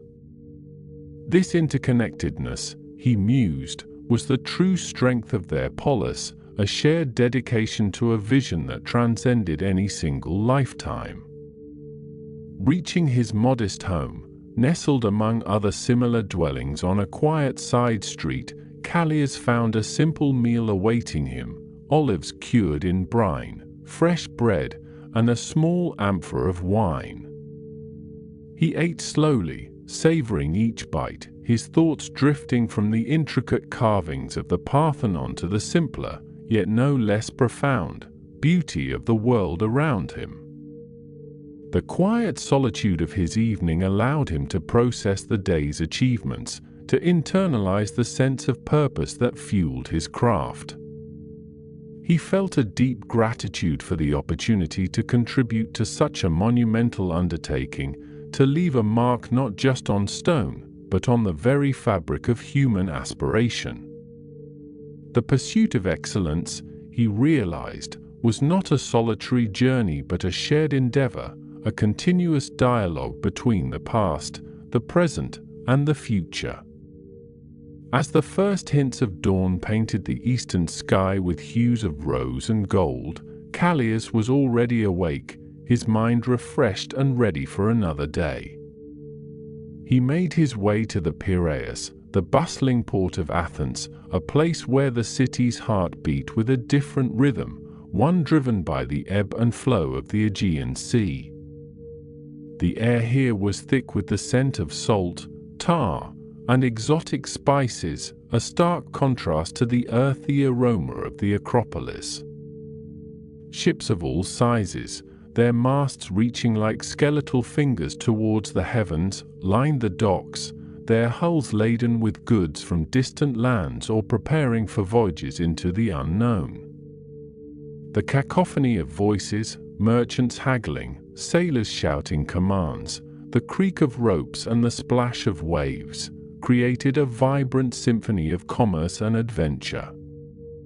It was here, amidst this vibrant chaos, that Kallias often found Demetrius, a sailor and trader whose sun-bronzed skin and eyes that constantly scanned the horizon spoke of a life lived on the open water. Demetrius possessed a restless spirit, a deep love for the sea that called to him with an irresistible siren song. He was a man of hearty laughs and quick wit, his stories of distant shores and perilous journeys always captivating. Kallias, though rooted in the stone and earth of Athens, found a certain kinship with Demetrius, a shared appreciation for the vastness of the world and the human spirit's relentless drive to explore and create. Kallias. Demetrius's voice boomed across the dock, cutting through the din with a familiar warmth. He stood beside a sturdy merchant vessel, its sails furled, its deck already teeming with activity as crewmen prepared for departure. You rise with the sun, even after a day spent wrestling with the gods on the Acropolis. Kallias smiled, approaching his friend. And you, Demetrius, seemed to greet the dawn with the same eagerness as a dolphin leaping from the waves. Are you off to new adventures so soon? Indeed. Demetrius clapped him on the shoulder, his grip firm and calloused. The winds whisper of opportunity in the Cyclades, and my hold is nearly full with Attic oil and pottery. I seek to return with marble from Poros, as fine as any you carve, and perhaps some exotic spices from the east. His eyes, the color of the Aegean on a clear day, sparkled with anticipation. The sea calls, my friend, and I must answer. Kallias looked out at the shimmering expanse of the sea, its surface already reflecting the rising sun like 1,000 scattered jewels. He understood Demetrius's yearning, the pull of the unknown that drew men to the horizon. While Kallias shaped the enduring legacy of Athens in stone, Demetrius wove the threads of commerce and culture across the vast tapestry of the Aegean, connecting distant lands and bringing the world to their very doorstep. Both, in their own ways, were builders, shaping the world with their hands and their spirits. May Poseidon grant you fair winds and calm seas, my friend, Kallias offered, a genuine warmth in his voice. Bring back tales as grand as the treasures you seek. Demetrius grinned, his teeth flashing white against his tanned face. And you, Kallias, continue to build monuments that will outlast the tides. One day, I will sail past the Acropolis and point to the Parthenon, telling my crew, there stands the work of my friend, Kallias, a beauty that rivals even the boundless sea. He paused, his gaze sweeping over the bustling port, then out towards the horizon. It is a strange thing, Kallias, how we both seek different forms of permanence. You, in stone, and I, in the constant movement, the endless journey itself. Yet, we both find a kind of peace in our chosen paths, do we not? Kallias nodded slowly, a thoughtful expression on his face. Indeed, Demetrius. Perhaps true permanence lies not in stillness or movement alone, but in the enduring spirit with which we pursue our purpose, whatever form it takes. He watched as Demetrius gave a final wave and ascended the gangplank, his figure becoming one with the bustling crew. Soon, the ship's sails unfurled, catching the morning breeze, and with a creak and a groan, it began to pull away from the dock, a tiny speck against the vast blue canvas of the Aegean. The image of Demetrius, sailing towards the distant horizon, stayed with Kallias as he left the Piraeus and made his way towards the olive groves of Attica. The journey from the bustling port to the serene groves was a transition from the dynamic energy of human enterprise to the quiet, enduring wisdom of nature. The air grew cleaner, carrying the earthy scent of sun-baked soil and the distinct, slightly bitter aroma of olive leaves. The sounds of the city faded, replaced by the gentle rustle of leaves in the breeze and the distant chirping of cicadas. He walked along a winding path, the dust soft beneath his sandals, past fields where farmers were already tending their crops, their movements rhythmic and unhurried. The sun, now higher in the sky, cast long shadows from the ancient olive trees that dotted the landscape, their gnarled trunks testament to centuries of silent growth and unwavering resilience.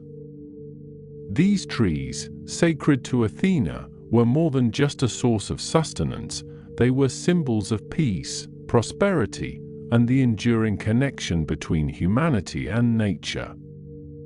Kallias sought out a particular grove, one known for its ancient trees, where the branches spread wide like welcoming arms, offering shade and solace.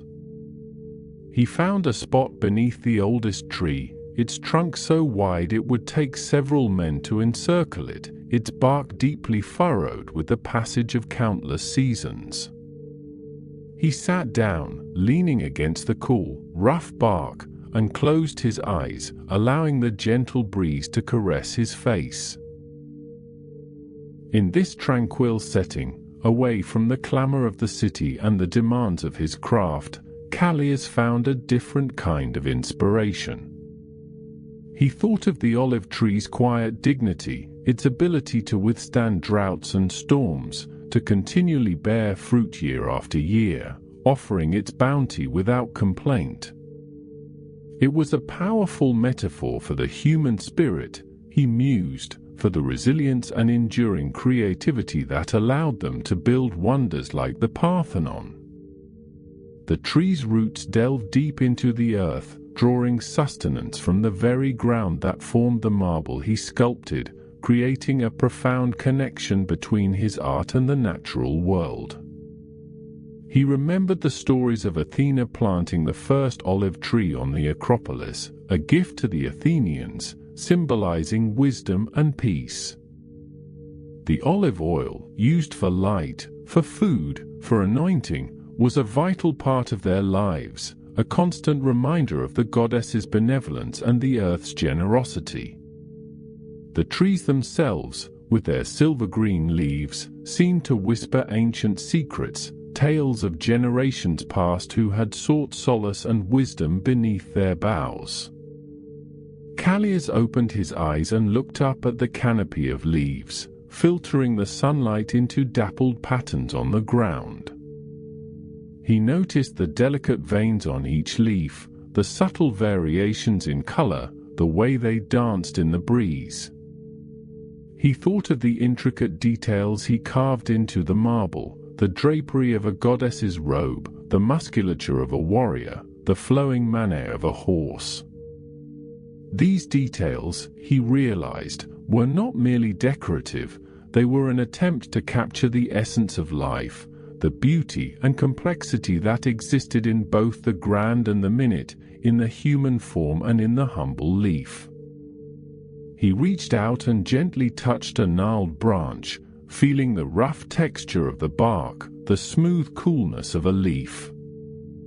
There was a profound sense of timelessness here, a connection to something ancient and enduring. The pursuit of excellence, he understood, was not just about striving for perfection in his art, but about understanding the deeper truths of existence, the balance between tradition and innovation, the quiet dignity of labor, and the interconnectedness of all things. As the sun climbed higher, casting longer, sharper shadows, Kallias felt a renewed sense of purpose. His time in the olive grove had been a pilgrimage, a moment of reflection that grounded him, reminding him of the source of his inspiration. He carried the image of Demetrius sailing across the Aegean and the quiet wisdom of the olive trees as he began his journey back towards the city, towards the monumental task that awaited him on the Acropolis. The rhythmic chipping of chisels on marble, the earthy scent of sun-baked stone, the rustling whisper of olive leaves, all these elements wove together in his mind, forming a symphony of life and creation. He was a part of it all, a single thread in the grand design, contributing his skill and his spirit to a legacy that would indeed echo through time, a testament to the enduring power of beauty and the human spirit. The Aegean, with its endless horizons and its gentle embrace, seemed to breathe with him, a silent companion on his journey of creation and contemplation. The Aegean, with its endless horizons and its gentle embrace, seemed to breathe with him, a silent companion on his journey of creation and contemplation. As the sun began its slow, deliberate descent towards the western horizon, painting the sky in hues of apricot and rose, the air itself seemed to soften, losing the sharp intensity of the midday heat. A gentle breeze, carrying the faint, briny scent of the sea mixed with the earthy perfume of sun-warmed stone and wild thyme, stirred through the olive groves, causing the silver-green leaves to shimmer and whisper like hushed secrets. He was a part of it all, a single thread in the grand design, contributing his skill and his spirit to a legacy that would indeed echo through time, a testament to the enduring power of beauty and the human spirit.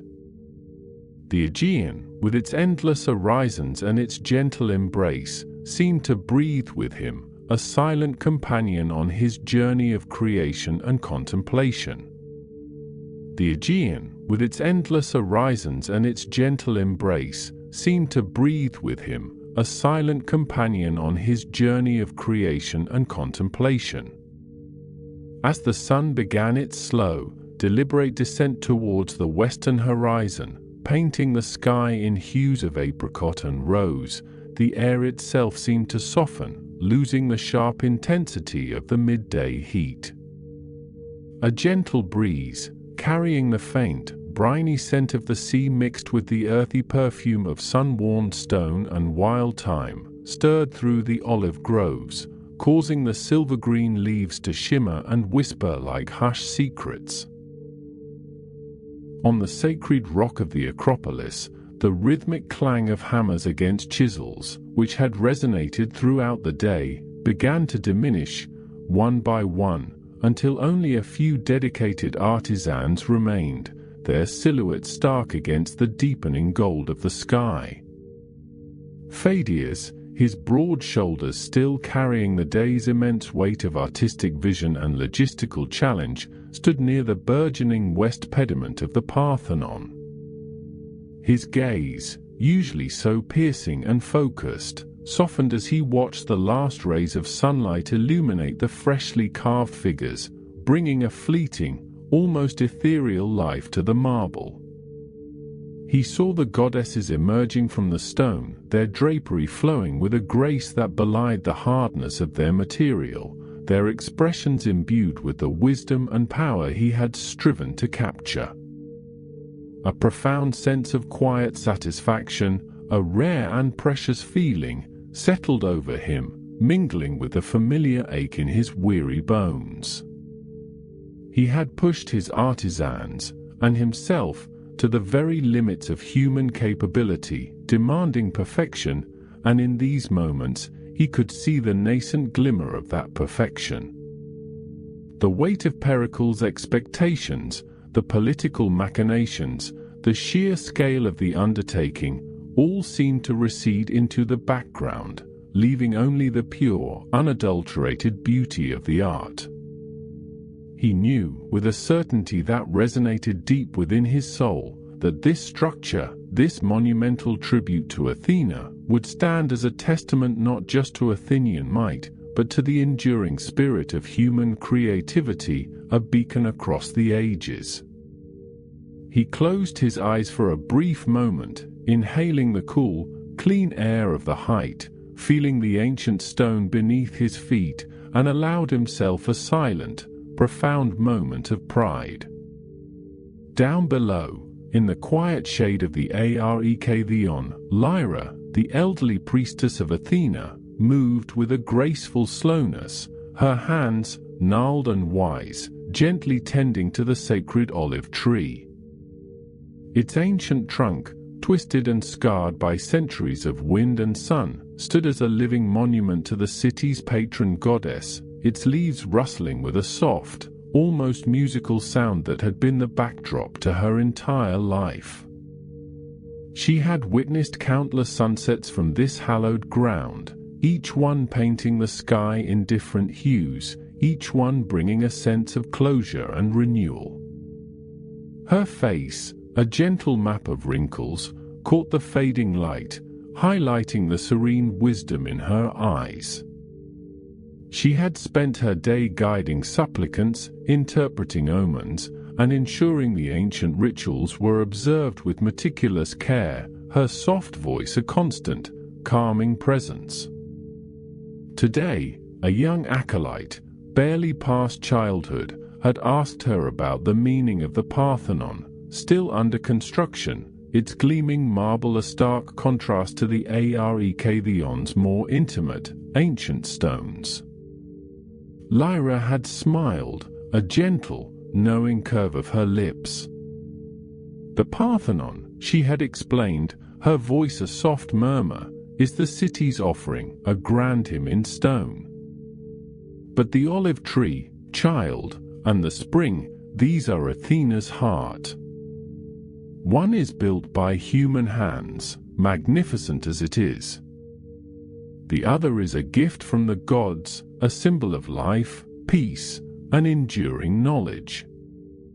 Both are necessary, for a city needs both its strength and its soul. Now, as the last of the acolyte's questions faded from her mind, Lyra felt a deep sense of peace. The grandeur of the new temple, while impressive, did not overshadow the quiet power of her ancient sanctuary. She understood that progress and tradition were not opposing forces, but rather two interwoven threads in the rich tapestry of Athenian life. She ran her hand over a smooth, cool stone of the Archetheon, feeling the echoes of generations of priestesses who had stood exactly where she stood, guardians of the sacred flame. The continuity of faith, the unbroken chain of tradition, was a comfort more profound than any individual triumph. She heard the distant, fading calls of birds settling into their nests, the growing chorus of cicadas, and the gentle sigh of the evening wind, and she felt herself to be a part of this ancient, living rhythm, a silent witness to the city's enduring spirit. Below the Acropolis, in the bustling Kerameikos district, Theron, the veteran stonemason, carefully wiped the last traces of marble dust from his calloused hands. His broad shoulders, usually hunched in concentration over a block of stone, relaxed slightly as he gathered his tools. The day had been long, the work demanding, but the satisfaction of seeing another section of the frieze take shape under his experienced touch was a quiet reward. He had spent his entire life shaping stone, from the rough quarry face to the polished surface of a temple column, and his hands, gnarled and strong, carried the stories of every chisel mark, every precise cut. Today, he had been working on a section depicting a procession, the figures of citizens and horses emerging from the marble with a vitality that made them seem almost ready to step forth. He had taught a young apprentice, a boy named Nikos, how to hold the chisel just so, how to listen to the stone, how to coax the form from within. Nikos, eager and bright-eyed, had absorbed every lesson, his own hands, still soft, slowly gaining the strength and precision of a true craftsman. As Theron walked through the narrow, winding streets of Athens, the sounds of the city began to shift. The shouts of vendors faded, replaced by the murmur of evening conversations, the distant strains of a lyre, and the gentle clatter of cooking pots.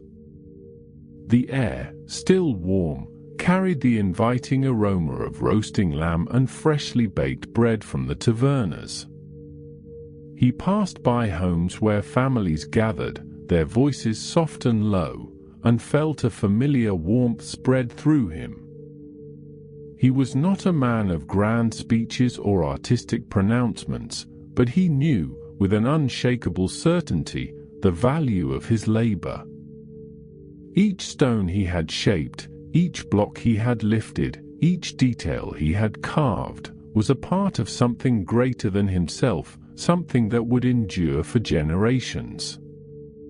He thought of the Parthenon, rising majestically against the darkening sky, a beacon of human achievement.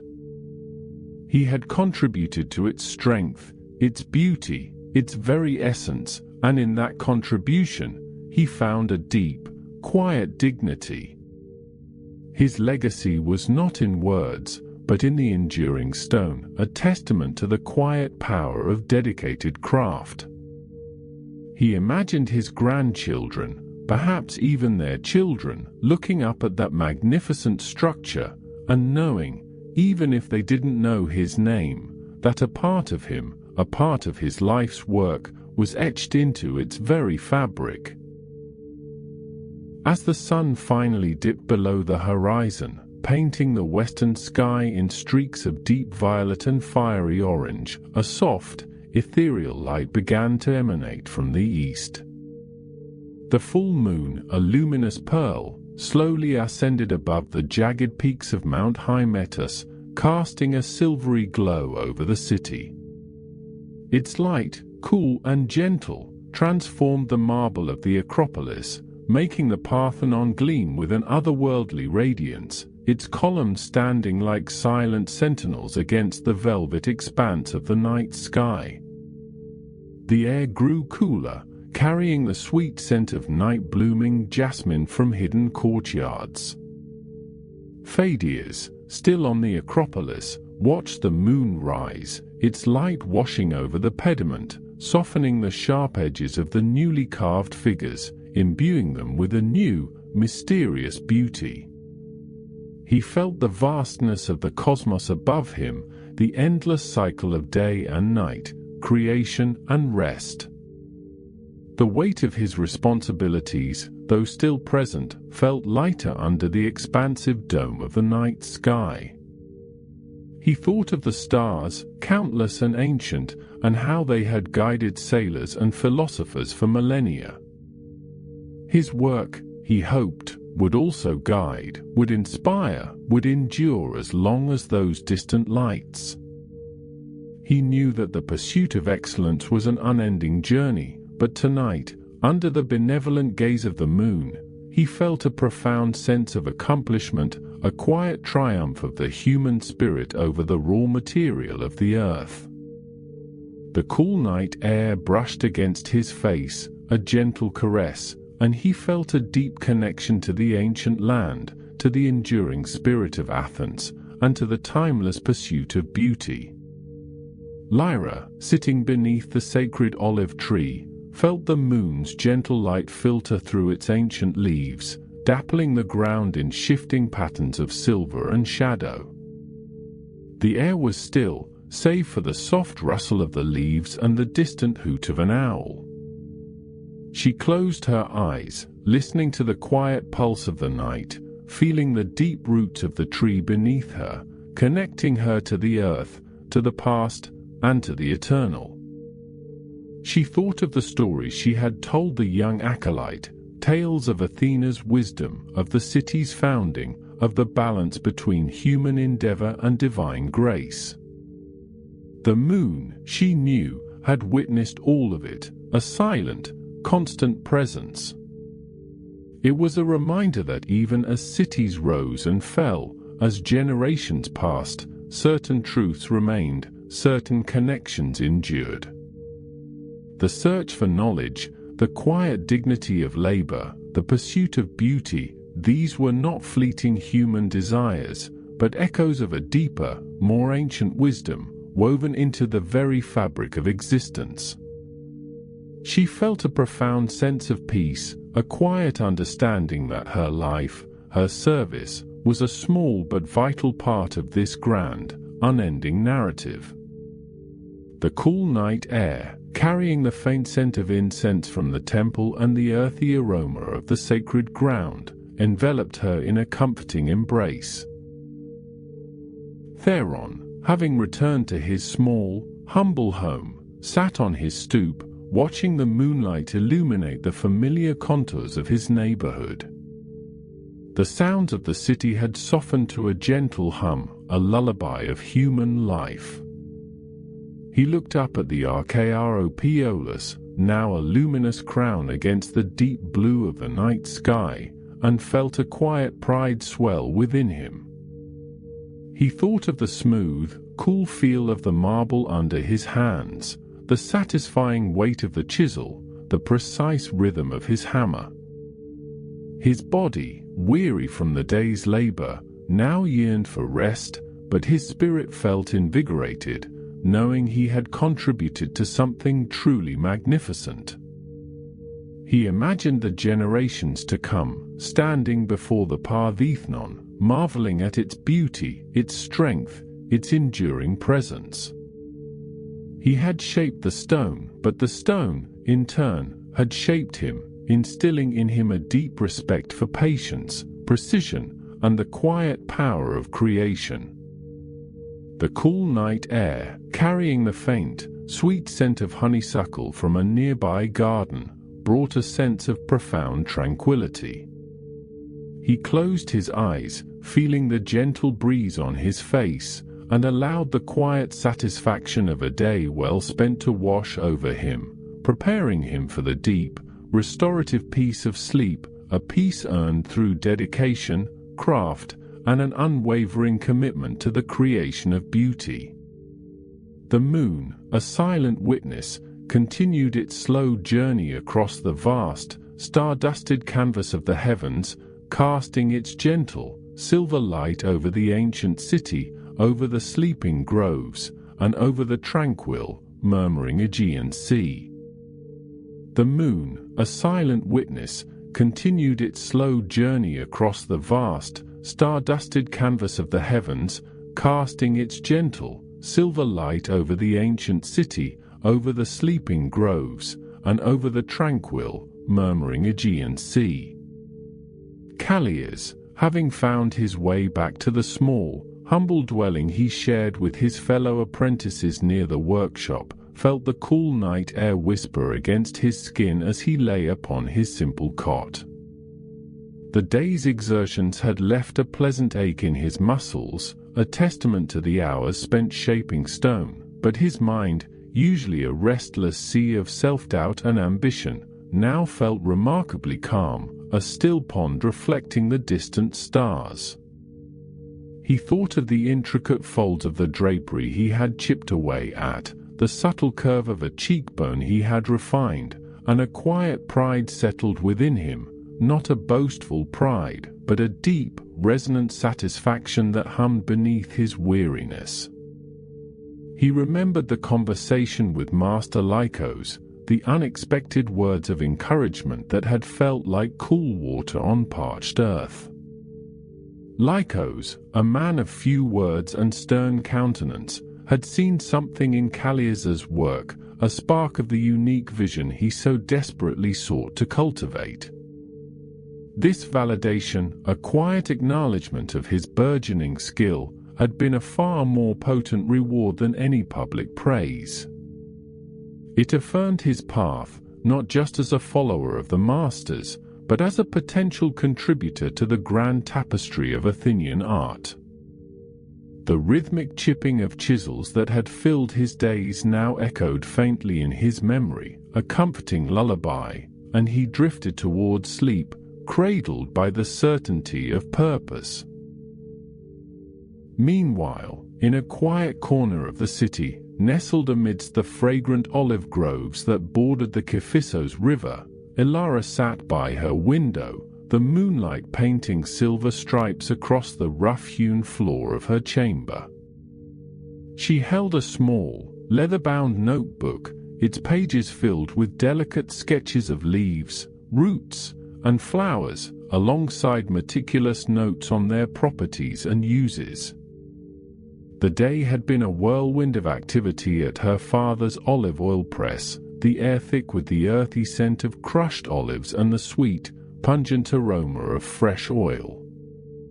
She had helped with the measuring, the filtering, and the careful storage, her hands moving with practiced efficiency, yet her mind had often wandered to the ancient texts she had managed to borrow from a sympathetic scribe, texts describing the healing powers of various herbs and the deeper mysteries of the natural world.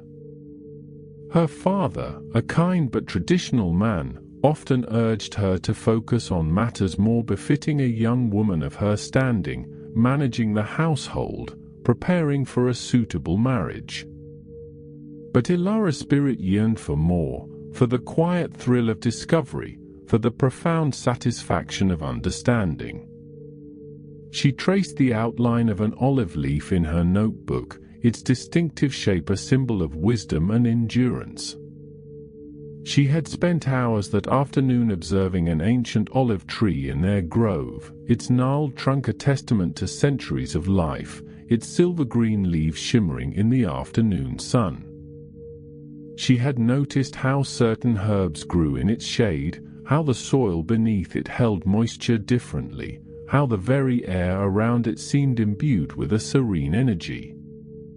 She recalled a passage she had read about the sacredness of the olive, not just for its oil and fruit, but for its resilience, its ability to thrive even in harsh conditions, its deep roots anchoring it to the earth. She felt a profound connection to these trees, a sense of kinship with their quiet strength and their enduring wisdom. Her desire to understand the world, to unlock its secrets, felt less like a rebellious act and more like a sacred calling.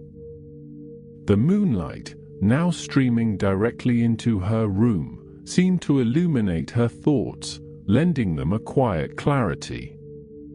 She closed her notebook, placing it carefully beneath her pillow, a silent promise to herself to continue her pursuit of knowledge, to find her own way to contribute to the world, just as the olive tree silently offered its bounty.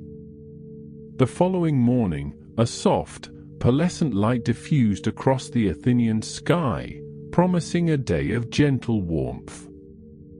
Kallias awoke with a renewed sense of purpose, the lingering contentment from the previous night still a comforting presence. He joined his fellow apprentices for a simple breakfast of bread and olives, the air already filled with the distant sounds of the city stirring to life. The rhythmic clang of the blacksmith, the distant bleating of sheep, the murmur of voices rising from the agora, all these sounds, usually a chaotic symphony, now seemed to blend into a harmonious backdrop to his focused determination. As he walked towards the Acropolis, the scent of sun-baked earth mingled with the faint aroma of incense drifting from the temples. The vast, gleaming marble of the Parthenon, even in its unfinished state, commanded the horizon, a beacon of human aspiration. Today, he was assigned to work on a section of the frieze, depicting a procession of citizens, a task that required not only technical skill but also a nuanced understanding of human form and emotion. He approached his block of marble with a reverence that bordered on awe, his chisel feeling like an extension of his own will. Each strike was deliberate, each curve and plane carefully considered. He found himself thinking about the people of Athens, the very individuals who would gaze upon this frieze for centuries to come, and he poured his understanding of their dignity, their devotion, and their quiet strength into the stone. The hours passed in a focused trance, the world outside the immediate vicinity of his work fading away. He felt the cool, smooth resistance of the marble against his tools, the subtle vibrations traveling up his arm, the fine dust clinging to his brow. He was no longer just an apprentice, he was a conduit, a translator of vision into tangible form. He remembered Master Lycos's words about finding the form within the stone, about revealing what was already there, and he felt a profound connection to this ancient wisdom, this timeless dance between artist and material. Across the city, Elara was also deeply immersed in her own quiet work. After assisting her mother with the morning's household duties, she slipped away to her small, secluded garden, a patch of earth she had painstakingly cultivated with various herbs and medicinal plants. The morning dew still clung to the leaves, sparkling like tiny jewels in the nascent sunlight. She knelt among her plants, her fingers gently tracing the delicate petals of a mallow flower, its soothing properties well known. She carefully harvested a handful of chamomile, its sweet, apple-like scent rising to meet her. Her father had recently complained of a persistent cough, and Elara, drawing upon her studies, was determined to prepare a soothing infusion for him. She crushed dried thyme leaves with a mortar and pestle, the pungent aroma filling the air, then added a pinch of honey from their own beehives, a golden offering from the industrious insects. As she brewed the concoction, she felt a quiet satisfaction, a sense of purpose that resonated deeply within her. This was not just a domestic task, it was an application of knowledge, a practical expression of her connection to the natural world. She was not merely observing, she was actively participating, transforming raw ingredients into something beneficial, something that could bring comfort and healing. Later that afternoon, as the sun began its slow descent, painting the sky in hues of orange and rose, Kallias stepped back from his work, his eyes scanning the section of the frieze he had been shaping. The figures had begun to emerge with a lifelike grace, their drapery flowing with a natural rhythm, their expressions imbued with a quiet solemnity. He saw not just stone, but the essence of human endeavor, the spirit of a community united in purpose. A sense of profound belonging washed over him, a feeling that he was a vital, if small, part of something truly monumental, something that would transcend his own lifetime. The self-doubt that had often plagued him seemed to recede, replaced by a quiet confidence, a belief in his own hands, his own eye, his own unique contribution. He felt the gentle breeze on his face, carrying the distant scent of the sea, and allowed the quiet satisfaction of a day well spent to wash over him. He thought of the generations of craftsmen who had come before him, and those who would follow, all contributing to this enduring legacy of beauty and excellence. He understood now that his artistic voice was not about grand, singular pronouncements, but about the subtle, dedicated work of each day, the quiet pursuit of perfection in every stroke of the chisel. As evening deepened, casting long, soft shadows across the Acropolis existence, he felt a deep connection to this city, to its people, to its enduring spirit. He knew his path was clear, his purpose unfolding with each passing day. He was a sculptor, an artisan, a quiet contributor to the timeless beauty of Athens, and in that knowledge, music, the distant cries of vendors, creating a vibrant tapestry of human daylight faded, giving way to the soft, ethereal glow of twilight. Her father, having drunk the herbal infusion, had settled into a peaceful sleep, his breathing even and calm. A gentle smile touched Ilara's lips. The simple act of preparing the remedy had brought her immense joy, a quiet triumph in her pursuit of knowledge. She had not only eased her father's discomfort but had also affirmed her own capabilities, her own unique way of contributing to the well-being of her family and, perhaps one day, her community. She stepped out into the small garden, the air now cool and fragrant with the scent of night-blooming jasmine. The ancient olive tree, a silent sentinel at the edge of their property, stood silhouetted against the deepening sky, its silver-green leaves rustling softly in the evening breeze, a sound like a gentle whisper of ancient wisdom. Ilara reached out, her fingers lightly touching its rough bark, feeling the enduring strength embedded within its gnarled trunk. She felt a profound sense of interconnectedness, a realization that her own growth, her own search for understanding, was deeply intertwined with the rhythms of nature, with the enduring wisdom of the earth. She thought of the countless generations who had drawn sustenance and inspiration from these very groves, who had understood the profound symbolism of the olive tree, its resilience, its generosity, its timeless presence. Her own aspirations, once feeling somewhat solitary and unconventional, now felt deeply rooted in this ancient tradition, a quiet continuation of a timeless pursuit.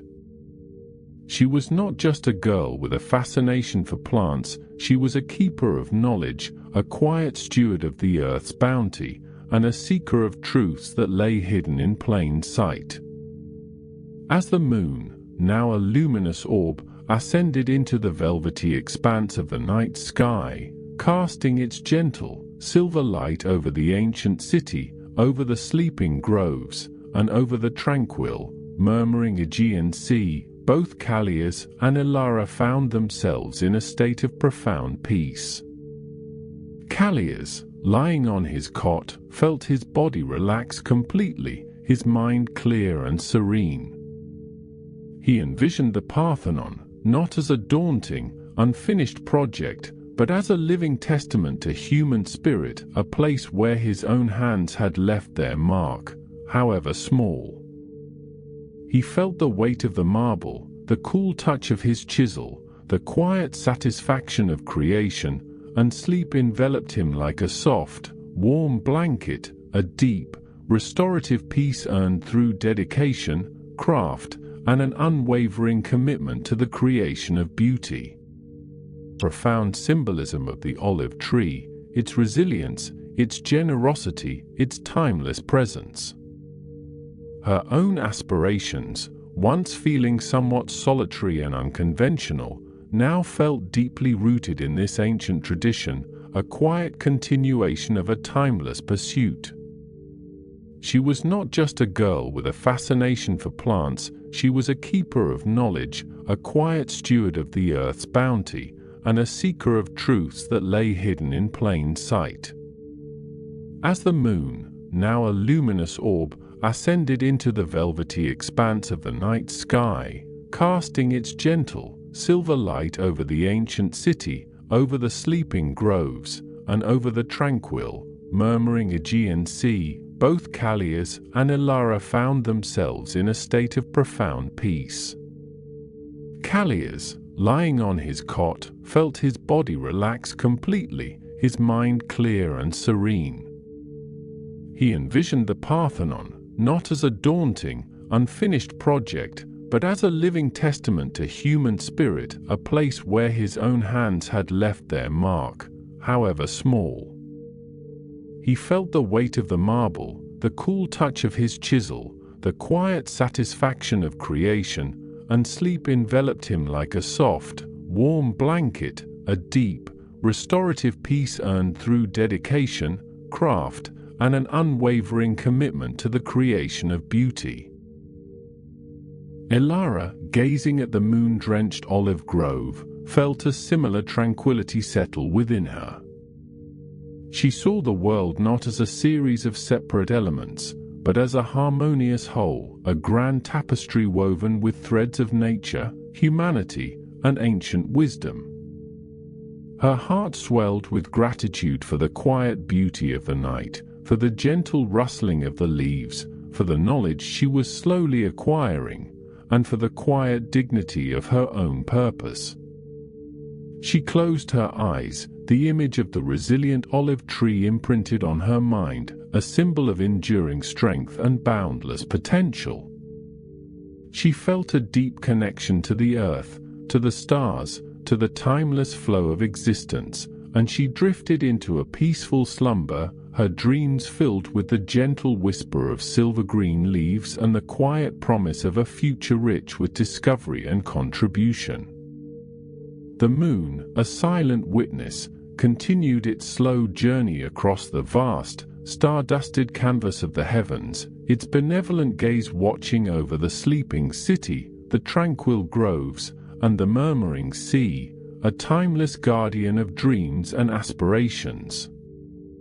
The moon, a silent witness, continued its slow journey across the vast, star-dusted canvas of the heavens, its benevolent gaze watching over the sleeping city, the tranquil groves, and the murmuring sea, a timeless guardian of dreams and aspirations. High above, on the sacred rock of the Acropolis, Kallias, the young apprentice sculptor, found himself drawn back to the Parthenon, not to work, but simply to observe.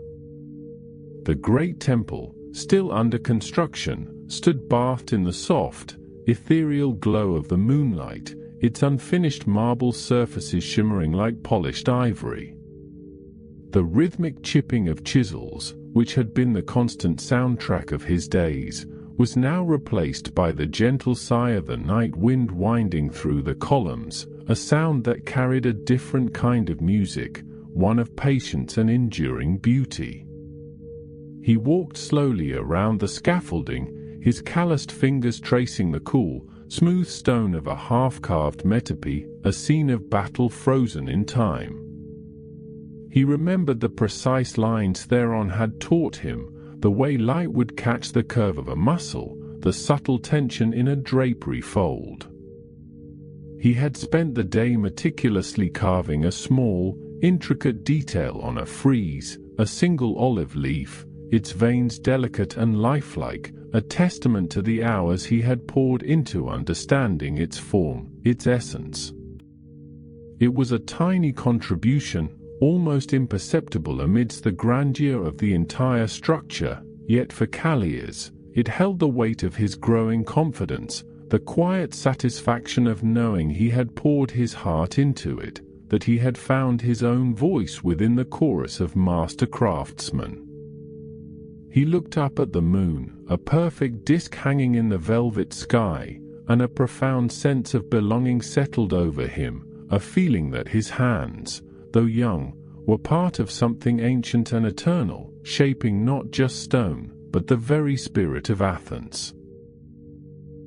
Down in the city, the narrow streets, usually bustling with merchants and citizens, lay quiet under the same benevolent moon. Elara, the olive oil merchant's daughter, sat by her window, a scroll of dried herbs and pressed flowers spread before her. The faint scent of lavender and thyme mingled with the cool night air that drifted in from the courtyard. She had spent the evening meticulously cataloguing new specimens, each leaf and petal a tiny marvel of nature's design, each holding a secret waiting to be unlocked.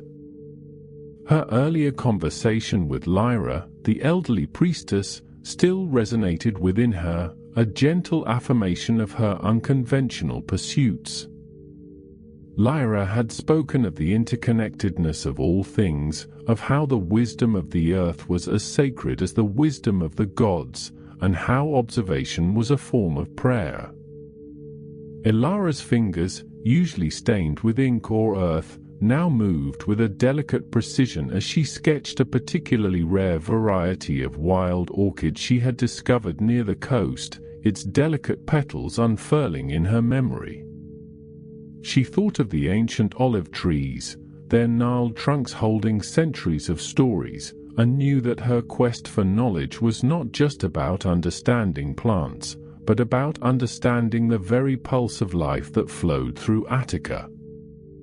The moon cast long shadows across her small study, illuminating her work with a soft, silver light, and she felt a deep, quiet joy, a sense of purpose that transcended the expectations of her world, knowing that her quiet contributions to understanding the natural world were as vital as any grand pronouncement. On the sacred grounds of the Arekathion, Lyra, the elderly priestess, stood beneath the ancient olive tree, its silver leaves shimmering like 1,000 tiny mirrors in the moonlight. The air was cool and still, carrying the faint, sweet scent of night-blooming jasmine from a nearby garden. She had spent the day in quiet contemplation, guiding supplicants, offering blessings, and tending to the sacred flame within the temple. Now, in the quiet solitude of the night, she felt the deep, resonant pulse of the earth beneath her bare feet, a connection that had sustained her through countless seasons. She thought of Kallias, the young sculptor, his earnest questions about the ancient myths depicted on the temple walls, and of Ilara, her bright eyes alight with curiosity about the healing properties of herbs. There was a gentle satisfaction in witnessing their burgeoning passions, in knowing that the ancient wisdom she guarded was not merely preserved in stone and ritual, but was alive and evolving in the hearts of the younger generation. The city below, with its grand new structures, might represent the future of Athens, but here, under the sheltering branches of the sacred olive, she felt the enduring soul of the city, its deep roots reaching back into time, its spirit nourished by tradition and hope. Lyra closed her eyes, a soft smile gracing her lips, and offered a silent prayer to Athena, a prayer of gratitude for the continuity of life, for the quiet strength of the community, and for the enduring light of wisdom that shone as steadfastly as the moon above. Not far from the Acropolis, in a small, well-ordered workshop, Theron, the veteran stonemason, sat on a low stool, his hands, gnarled and strong, resting on his knees. The scent of marble dust and seasoned wood permeated the air, a familiar comfort. He had spent the day meticulously shaping a column capital, his chisel singing against the stone with practiced ease, each strike a testament to decades of dedication. The moonbeams, slanting through the open doorway, illuminated the tools hanging neatly on the wall, each one an extension of his own will, his own artistry. He thought of Kallias, the young apprentice, his quiet determination, his eagerness to learn, and felt a quiet pride in the boy's progress. He had seen many young men come and go, but Kallias possessed a rare blend of talent and humility, a true craftsman in the making. Theron knew that his own hands, though still capable, would eventually tire, but the legacy of his work, the precision of his cuts, the strength of the structures he had helped build, would endure for centuries. He looked out at the moonlit city, at the silhouette of the Parthenon rising majestically against the sky, and felt a profound sense of peace. His life had been spent in honest labor, in the quiet dignity of shaping the earth's raw materials into forms of lasting beauty, and in that, he found a deep and abiding satisfaction, a quiet contentment that settled over him like the cool night air. Further afield, beyond the city walls, where the land met the sea, Demetrius, the sailor and trader, stood on the deck of his small vessel, anchored in a tranquil cove. The gentle lapping of waves against the hull was the only sound, a soothing rhythm that had accompanied him across countless seas.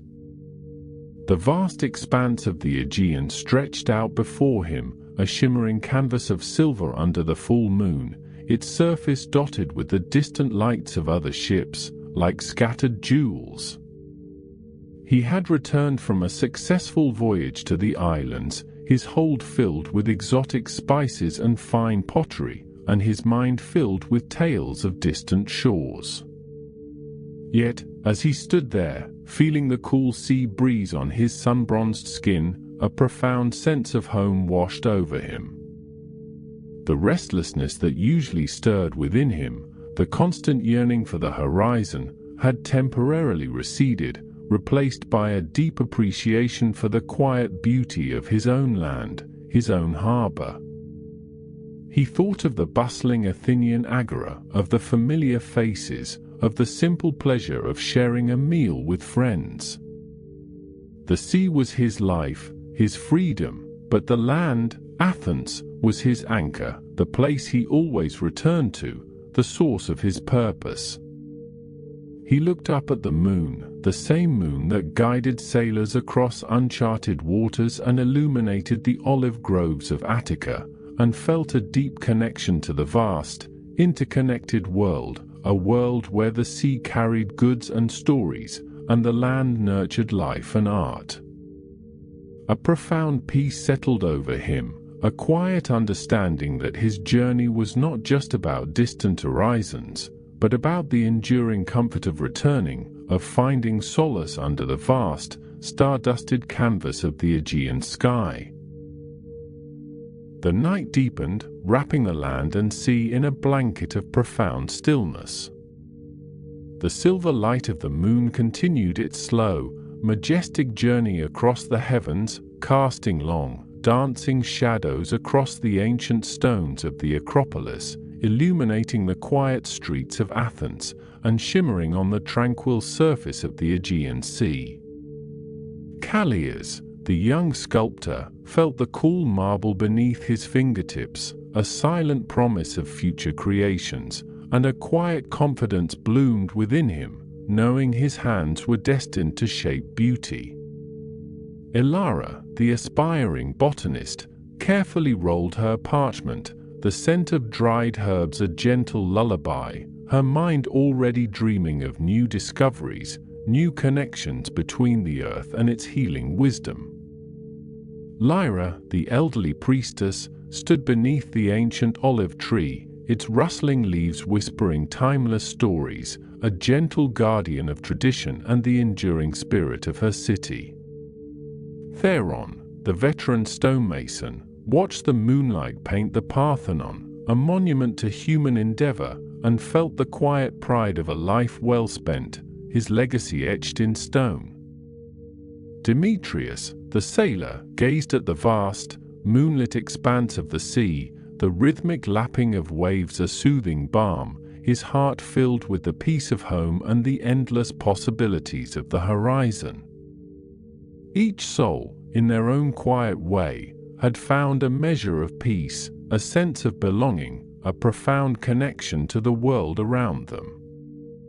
The city, the groves, the sea, all slept under the same watchful moon, a tapestry of life woven with threads of aspiration, dedication, and enduring wisdom.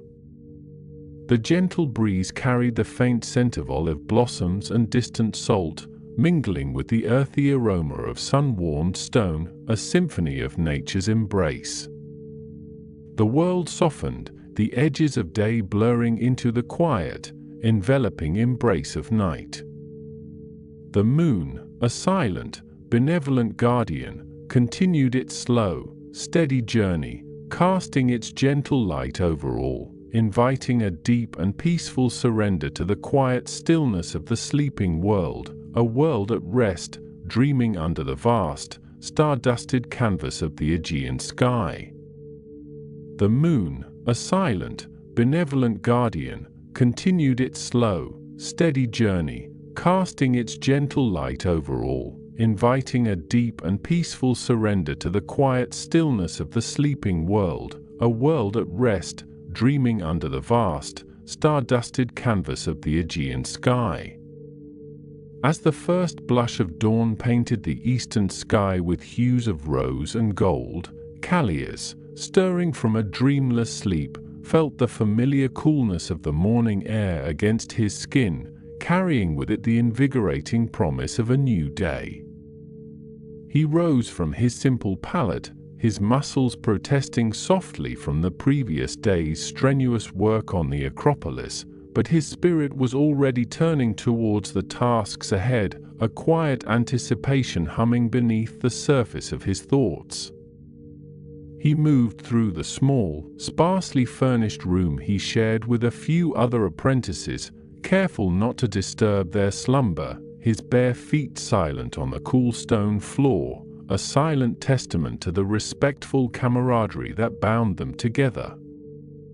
Outside, the city of Athens was slowly awakening, its distant murmurs beginning to rise like a gentle tide, the clatter of a cart, the bleating of a goat, the low hum of voices all blending into the nascent symphony of urban life. He made his way to the communal well, drawing up a bucket of water that was startlingly cold, splashing it over his face and arms, feeling the refreshing shock awaken his senses fully, washing away the last vestiges of sleep. The sun, still low on the horizon, cast long, dramatic shadows across the narrow streets, illuminating the ancient stones with a soft, ethereal glow, transforming the everyday into something almost magical. Kallias paused for a moment, simply breathing in the crisp morning air, allowing the quiet beauty of the nascent day to settle within him, a moment of unburdened peace before the demands of his craft would once again claim his full attention. He thought of the Parthenon, even now, in its unfinished state, a towering testament to human ambition and artistic vision, and a thrill of pride mingled with a profound sense of responsibility stirred within his young heart, knowing he was a small but integral part of its creation. Later that morning, as the sun climbed higher, casting its golden light over the bustling agora, Ilara found herself navigating the crowded stalls, her basket swinging lightly at her side, her senses alive to the vibrant tapestry of sights, sounds, and smells that defined the heart of Athenian commerce.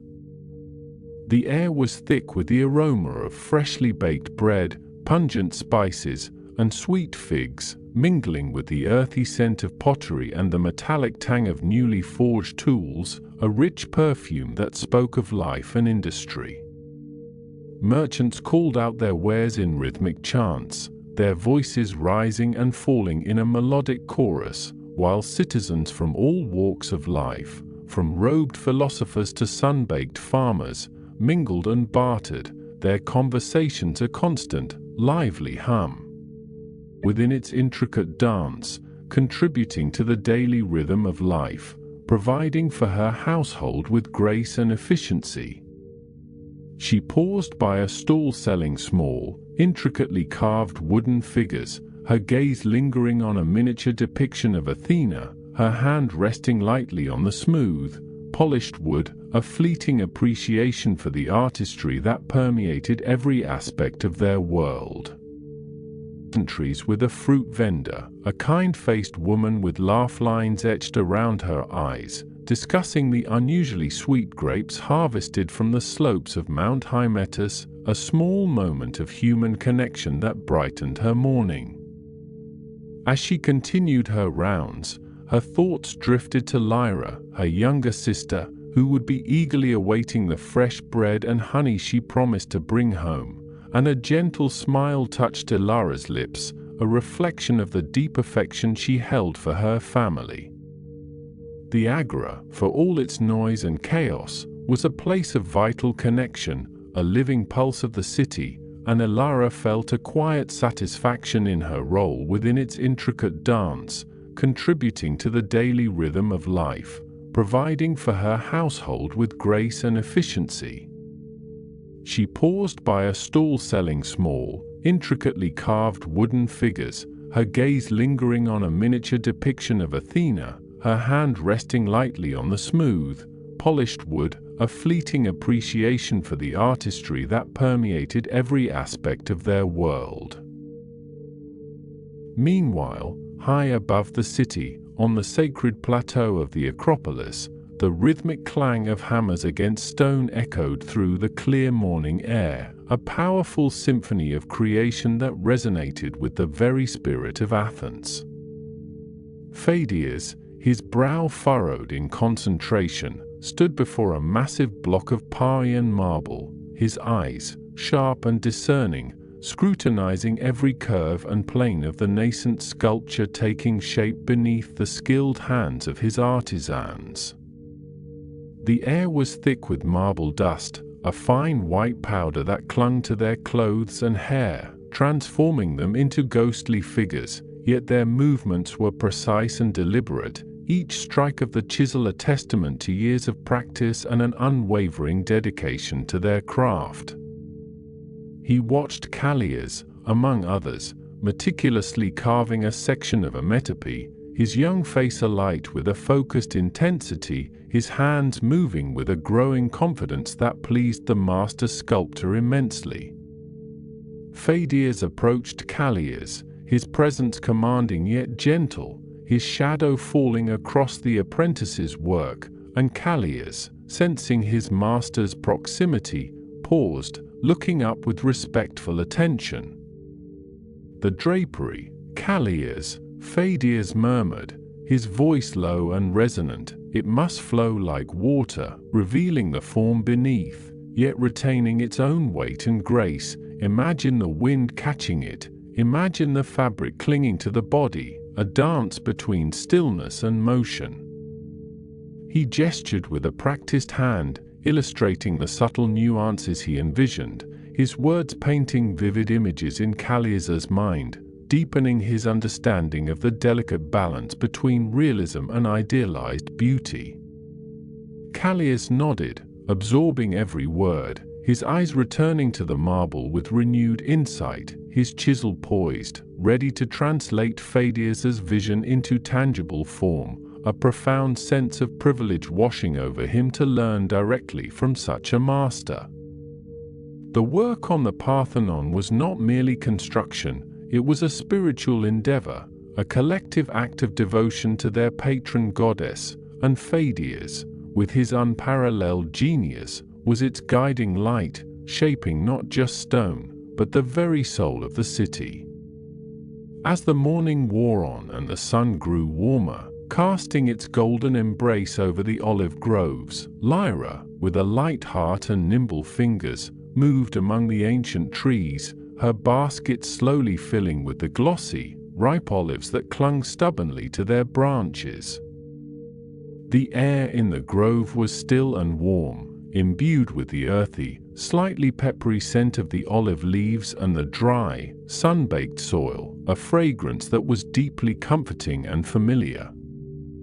She hummed a soft, wordless tune, a melody she had learned from her mother, as her hands deftly plucked the fruit, her movements graceful and unhurried, finding a quiet rhythm in the repetitive task.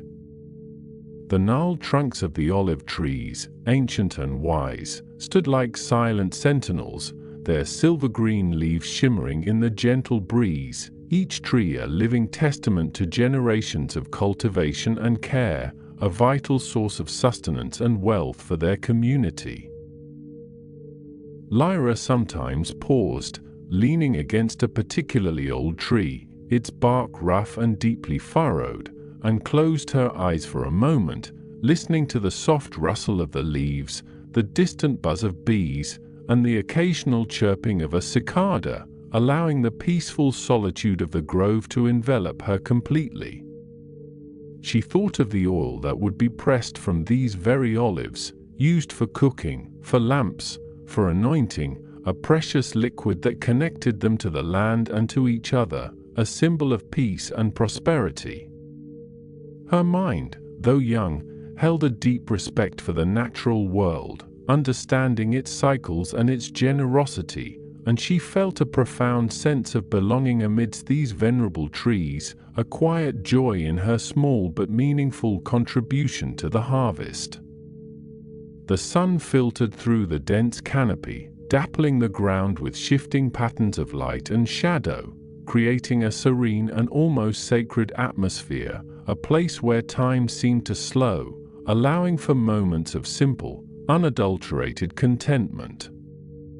Later that afternoon, as the heat of the day began to mellow into a softer warmth, Theron, his fishing nets carefully coiled in his small, sturdy boat, pushed off from the pebbled shore, his strong arms propelling him steadily towards the shimmering expanse of the Aegean Sea.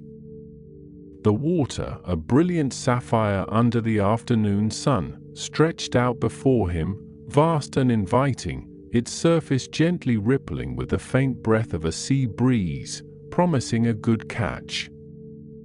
The scent of salt and seaweed filled the air, a familiar and comforting aroma that had been the backdrop to his entire life, a constant reminder of the sea's immense power and its generous bounty. He navigated past a few other fishing vessels, their sails billowing like white wings against the azure sky, exchanging silent nods of camaraderie with their occupants, a shared understanding passing between them, born of their common pursuit.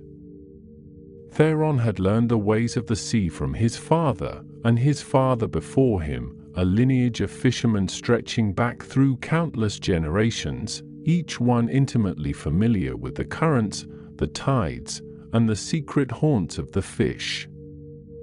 He found a favored spot, a rocky outcrop submerged just beneath the surface, known to attract schools of silver-scaled fish, and with practiced ease, he began to cast his nets, their weighted edges sinking gracefully into the clear depths.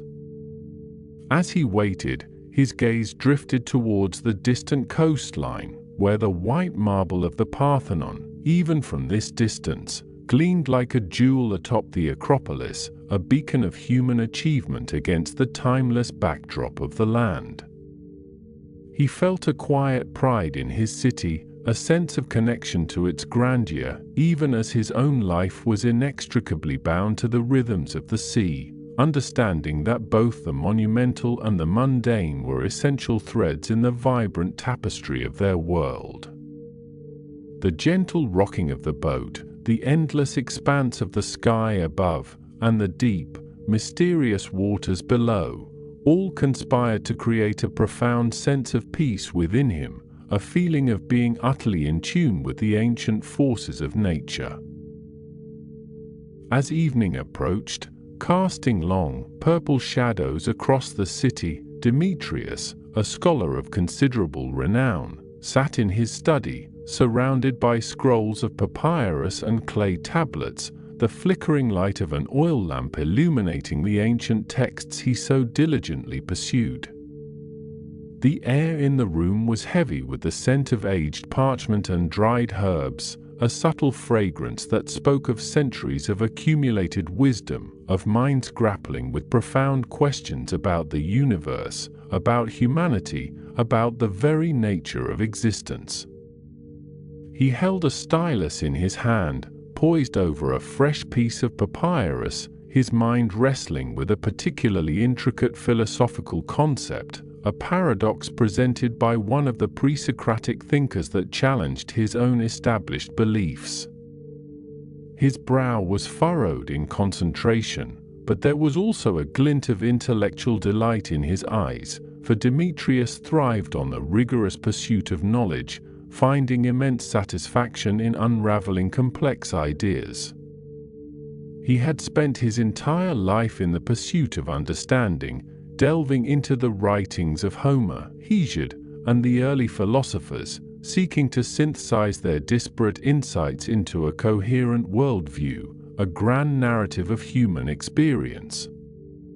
The quiet of the study was broken only by the occasional rustle of a scroll or the soft scratching of his stylus, a sanctuary of thought amidst the bustling life of Athens, a place where the past and the present converged in a timeless dialogue. Demetrius believed deeply in the power of reason and the importance of critical inquiry, understanding that true wisdom was not merely the accumulation of facts, but the ability to question, to analyze, and to synthesize, to continually refine one's understanding of the world. He leaned back, closing his eyes for a moment, allowing the intricate threads of his thoughts to intertwine and coalesce, feeling the immense weight and privilege of carrying forward the intellectual legacy of his ancestors, contributing his own small part to the ever-expanding tapestry of human thought. The lamp cast a warm, steady glow, a small beacon in the gathering darkness, illuminating the path of knowledge he so passionately followed. Later that same evening, a quiet gathering unfolded in the home of Elara and Lyra, the soft glow of oil lamps casting warm, dancing shadows across the simple, whitewashed walls, creating an atmosphere of intimate comfort. Elara, her hands moving with practiced grace, kneaded dough for the evening's bread, the rhythmic push and pull a soothing counterpoint to the gentle murmur of conversation. Lyra, seated on a low stool by the hearth, meticulously sorted through the day's olive harvest, her small fingers deftly separating the perfect, unblemished fruits from those with slight imperfections, her concentration absolute. The air was filled with the comforting aromas of baking bread, simmering lentil stew, and the faint, earthy scent of the fresh olives, a symphony of domesticity that spoke of warmth and sustenance. The olives from the northern slope were particularly plump today, Lyra observed, her voice soft, a hint of satisfaction in her tone, as she held up a perfect specimen, its skin a deep, glossy black. Elara smiled, a gentle warmth spreading across her features. Indeed, little one, the season has been kind to us, and your diligent hands have made the most of it. She paused her kneading for a moment, wiping a stray wisp of hair from her forehead with the back of her hand, her gaze tenderly resting on her sister. Do you remember the story Mother used to tell us about the first olive tree, the one Athena gifted to our city? Lyra nodded, her eyes bright with remembrance. She said it was a symbol of peace and prosperity, growing from the very rock of the Acropolis, a promise of abundance for all Athenians. Elara's smile deepened, a shared memory weaving a silent bond between them. And that each olive, each drop of oil, carries a piece of that ancient blessing, a connection to our patron goddess, a reminder of the enduring strength of our land.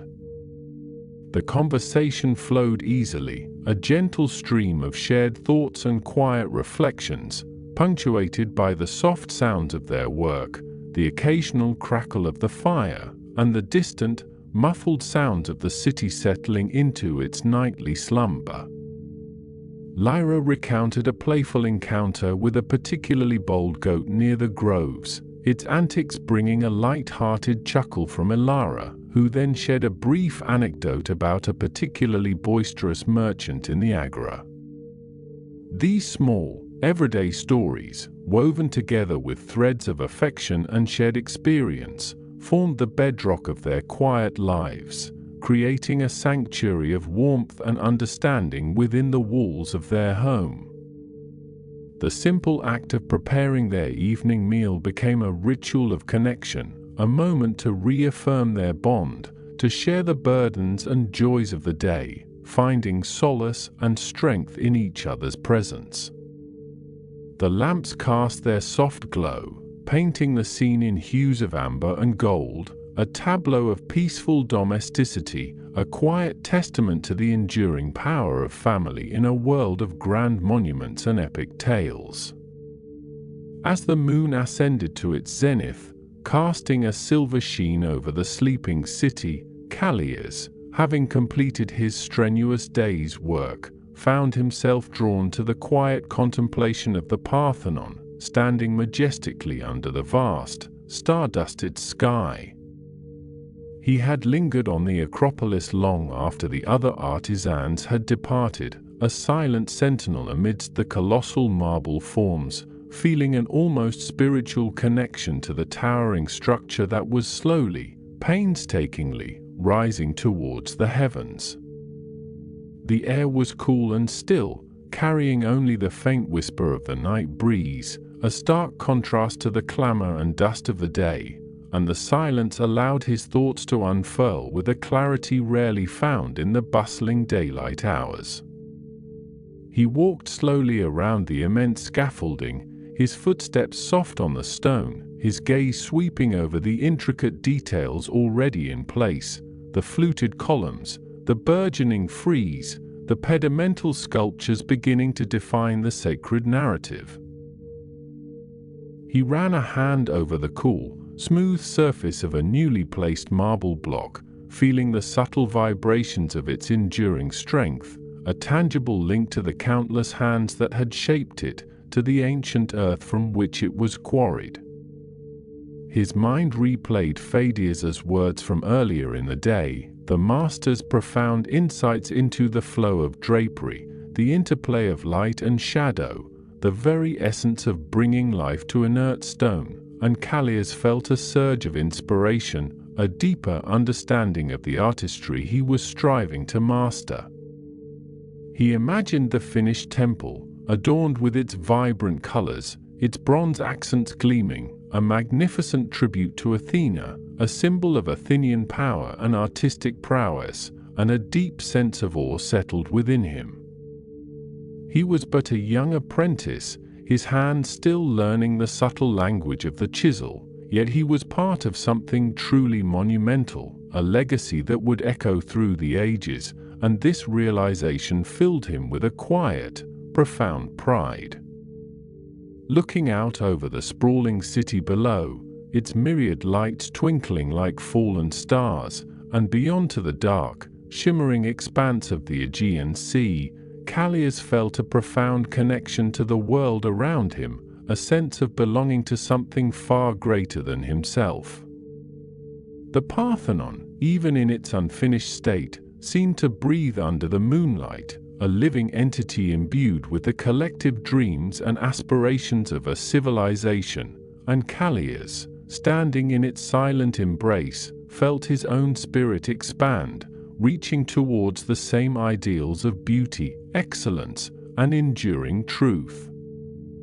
He thought of Ilara's quiet strength, Lyra's gentle spirit, Theron's unwavering connection to the sea, and Demetrius's relentless pursuit of knowledge, recognizing that each individual, in their own unique way, contributed to the vibrant tapestry of their shared world, each striving for their own form of perfection. The night sky, a vast, inky canvas studded with countless stars, seemed to draw him into its infinite depths, inviting a deep and peaceful surrender to the quiet stillness of the sleeping world, a world at rest, dreaming under the vast, star-dusted canvas of the Aegean sky, where the monumental aspirations of man met the timeless serenity of nature. The following morning, a soft, ethereal mist clung to the lower slopes of the Acropolis, lending an air of ancient mystery to the already venerable stones, as Kallias made his way up the winding path, the cool, damp air invigorating his senses. The city below was still shrouded in a gentle haze, its sounds muted and distant, creating a sense of serene isolation on the sacred hill, a perfect prelude to the focused work that awaited him. He passed by the Propylaea, its grand columns emerging like silent sentinels from the swirling mist, their unfinished surfaces already hinting at the majestic gateway they would become, a testament to the ambitious vision of Pericles and his master builders. Each step on the worn path connected him to generations of worshippers, artisans, and thinkers who had trod the same ground, a silent communion with the past. Upon reaching the Parthenon, the mist had begun to lift, revealing the colossal structure in stages, first the massive base, then the lower drums of the columns, finally the emerging pediments, all bathed in a soft, diffused light that softened the sharp edges of the marble. The air was still cool, carrying the faint, clean scent of damp stone, mingled with the ever-present aroma of marble dust, a fragrance that had become synonymous with his daily existence. Kallias found his assigned section, a metope depicting a scene from the Gigantomachy, the epic battle between the Olympian gods and the giants, a powerful narrative of cosmic order triumphing over chaos. He studied the partially carved figures, their forms already imbued with dynamic energy, feeling the weight of the story they were meant to convey, the profound theological and philosophical implications embedded within the stone. He picked up his chisel and mallet, the familiar tools feeling like extensions of his own hands, and began to work, his movements precise and deliberate, guided by Pheidias's earlier instructions and his own deepening understanding of form and expression. The rhythmic tap-tap-tap of his mallet against the chisel, a small but steady contribution to the grand symphony of construction, echoed softly in the vast space, blending with the sounds of other artisans slowly emerging from the mist. He focused on the intricate musculature of a fallen giant, striving to convey both immense power and the agony of defeat, imagining the tension in the limbs, the contortion of the face, seeking to breathe life into the cold, unyielding marble. Hours passed in this intense concentration, his mind entirely absorbed in the dance between vision and material, the slow, painstaking process of revealing the hidden form within the stone. He felt a profound satisfaction in the gradual emergence of the figure, a sense of communion with the ancient myths and the skilled hands that had first conceived them, a quiet joy in the act of creation itself. As the sun fully broke through the remaining mist, bathing the Acropolis in a brilliant, golden light, Ilara, having completed her morning chores, decided to visit the Kerameikos, the ancient potter's quarter and burial ground, a place she often found solace and inspiration. The journey there took her through bustling streets, now fully alive with the day's activities, the sounds of commerce and conversation rising to a cheerful crescendo. But as she approached the Kerameikos, the noise began to recede, replaced by a quieter, more contemplative atmosphere, the air imbued with the earthy scent of clay and the subtle perfume of wildflowers growing among the ancient tombs. The potter's workshops, open to the street, hummed with activity, the rhythmic whirring of wheels and the gentle clatter of tools creating a soothing backdrop, a testament to the enduring craft that had shaped Athenian life for centuries. She paused at a particular workshop, observing a master potter, his hands caked with clay, deftly shaping a large amphora on his wheel, the clay rising gracefully under his skilled touch, transforming from a formless lump into a vessel of elegant proportions. Ilara watched, mesmerized by the fluid movements, the perfect balance between control and surrender, a dance between the artisan and his material, and she felt a deep appreciation for the beauty inherent in such skilled craftsmanship. She thought of the countless vessels that had been created in this very quarter, carrying wine, oil, and water across the Aegean, serving both the mundane and the sacred, each one a silent story of Athenian life and trade. Moving deeper into the Kerameikos, she entered the tranquil burial grounds, a place of quiet reverence, where intricately carved stelae marked the resting places of generations past.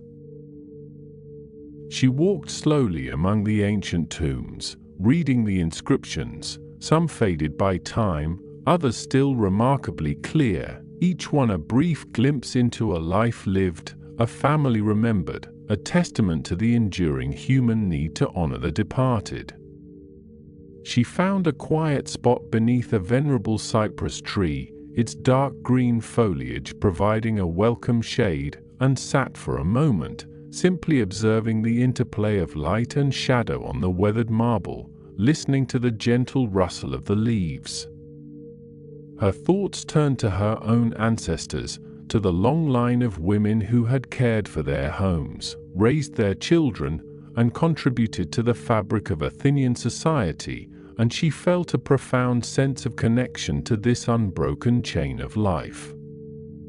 The Kerameikos, for all its reminders of mortality, was also a place of enduring life, of memory, and of the quiet dignity of human existence, and Elara left feeling a renewed sense of peace, her spirit refreshed by the serene contemplation of the past.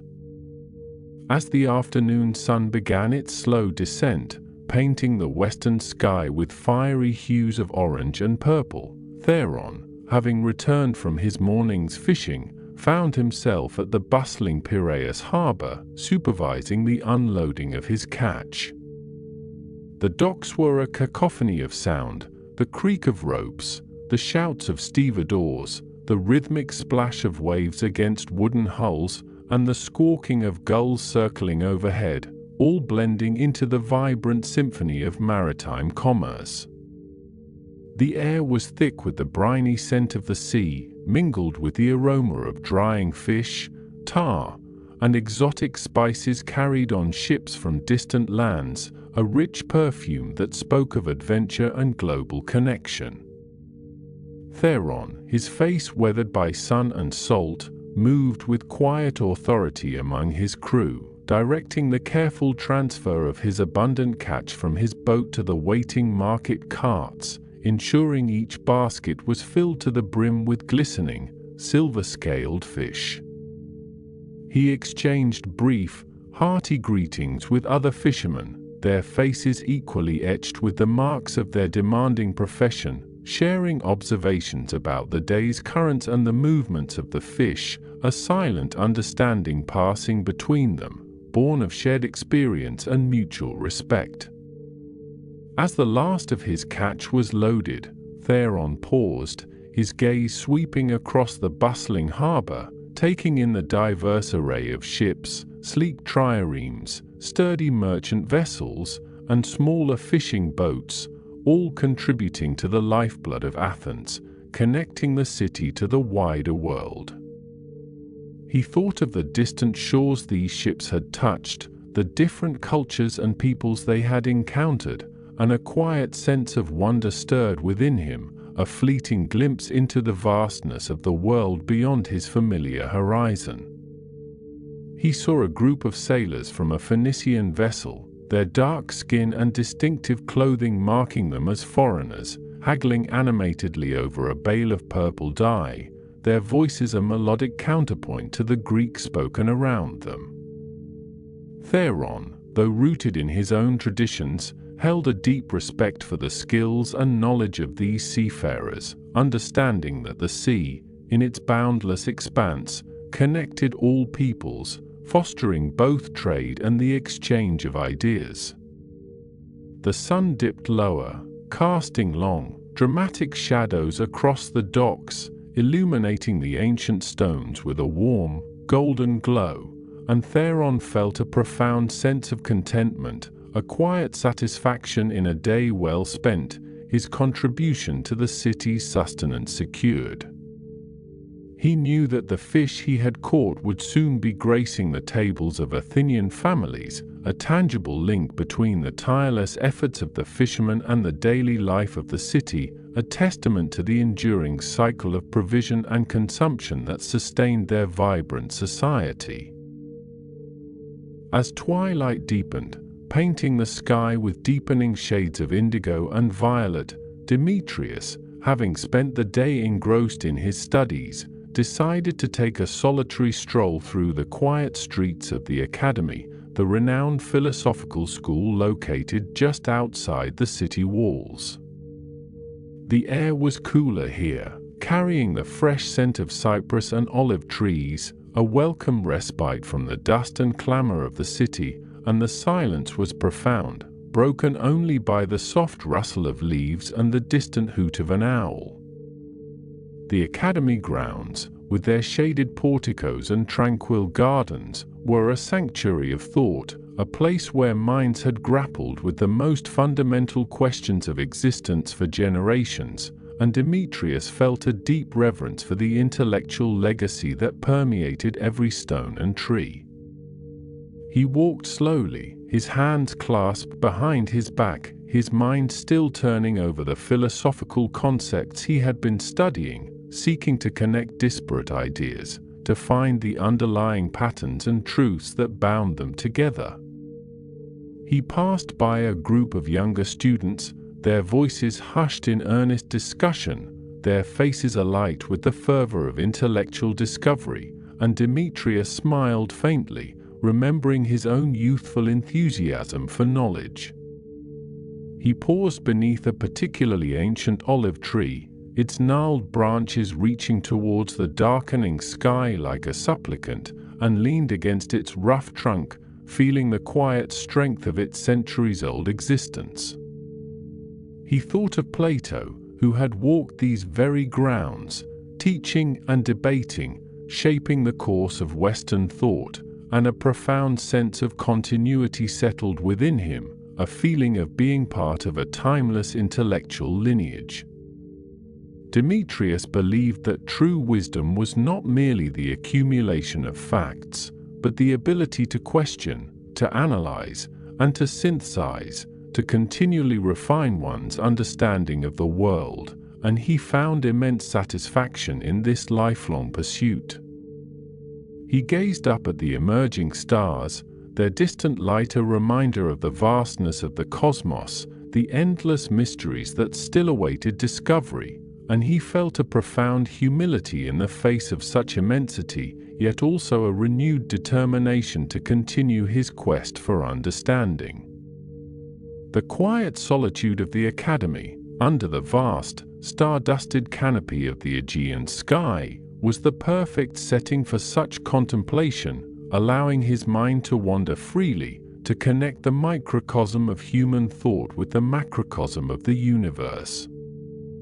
He felt a deep sense of peace, a quiet contentment in the knowledge that his life, dedicated to the pursuit of truth, was a meaningful contribution to the enduring legacy of human wisdom, a small but vital flame in the eternal quest for enlightenment. As the moon climbed higher, casting its silver light over the sleeping city and the tranquil olive groves, Lyra, unable to sleep, slipped quietly from her bed and made her way to the small, open courtyard of their home. The night air was cool and still, carrying the faint, sweet scent of night-blooming jasmine from a nearby trellis, mingling with the earthy aroma of the ancient olive tree that stood proudly in the center of their courtyard. Its gnarled branches, silhouetted against the star-studded sky, seemed to reach out like protective arms, a silent guardian over their home, its silver-green leaves shimmering softly in the moonlight. Lyra sat on a low stone bench, drawing her knees up to her chest, her gaze fixed on the familiar tree, finding comfort in its enduring presence. She thought of the stories Ilara had told her earlier, of the olive tree's sacred connection to Athena, of its promise of peace and prosperity, and a sense of wonder filled her young heart. To Lyra, the tree was more than just a source of food and oil, it was a living symbol of their heritage, a tangible link to the past, a silent witness to generations of family life unfolding beneath its ancient boughs. She remembered playing beneath its shade as a small child, its rough bark a friendly surface for her tiny hands, its rustling leaves a lullaby to her young ears, and a wave of gentle nostalgia washed over her. The moonlight, filtering through the dense canopy, dappled the courtyard with shifting patterns of light and shadow, creating a magical, ethereal atmosphere, transforming the familiar space into a realm of quiet contemplation. Lyra, though young, possessed a deep sensitivity to the natural world, finding beauty and meaning in its subtle rhythms, its quiet strength, and its profound interconnectedness. She listened to the soft chirping of crickets, the distant hoot of an owl, and the almost imperceptible whisper of the night breeze through the olive leaves, feeling herself become a part of the nocturnal symphony. She thought of the day's harvest, of the countless olives she had carefully picked, each one a small treasure, a testament to the tree's generosity, and a quiet sense of gratitude filled her. She knew that the oil pressed from these olives would nourish her family, light their lamps, and anoint their bodies, a sacred gift from the earth, a vital thread in the fabric of their daily lives. The quiet dignity of the ancient tree, standing steadfast through countless seasons, imparted a sense of peace and resilience to Lyra, a feeling that even in the vastness of the world, there was a place for her, a connection to something timeless and enduring. She closed her eyes for a moment, breathing in the cool night air, allowing the profound stillness of the sleeping world to envelop her, feeling utterly at peace, dreaming under the vast, star-dusted canvas of the Aegean sky, cradled by the gentle embrace of the ancient olive tree. The first rays of dawn, a soft blush of rose and gold, began to paint the eastern sky, slowly chasing away the lingering shadows that clung to the gnarled branches of the olive trees, and Lyra, stirring from her peaceful slumber, felt the cool morning dew on her cheek, a gentle kiss from the waking world. A distant rooster crowed, its sound echoing across the quiet groves, a familiar signal that the city of Athens, though still veiled in slumber, would soon begin its daily rhythm, and with a soft sigh, she stretched, her muscles protesting only slightly from the night spent beneath the stars, a profound sense of renewal settling deep within her bones. She rose gracefully, gathering the simple wool blanket that had served as her cover, and with one last glance at the majestic olive tree, a silent promise of return in her heart, she began her slow walk back towards the path that led to the city gates, the air growing perceptibly warmer with each passing moment. As she walked, the world around her gradually awakened, the chirping of cicadas beginning their morning chorus, and the sweet scent of wild thyme and oregano, warmed by the nascent sun, drifted on the gentle breeze, filling her senses with the essence of the Attic landscape. Soon, the familiar sight of other early risers emerged from the mist-shrouded fields, farmers leading their donkeys laden with produce, shepherds guiding their flocks towards fresh pastures, and women with water jars balanced expertly on their heads, all moving with a quiet purpose towards the bustling heart of Athens. Lyra joined their silent procession, a sense of camaraderie in the shared journey, each step bringing her closer to the familiar sounds and smells of her home, a comforting thought after the profound solitude of the olive grove. Meanwhile, high above the city, on the sacred plateau of the Acropolis, Kallias, the young stone carver, was already at work, his chisel ringing against the pentelic marble with a rhythmic precision that spoke of years of dedicated practice and an innate understanding of his craft. The morning light, still soft and golden, illuminated the intricate details of the sculptural frieze he was carving, highlighting the flowing drapery of a goddess and the powerful musculature of a horse, each stroke a testament to the vision of Phidias and the collective skill of the Athenian artisans.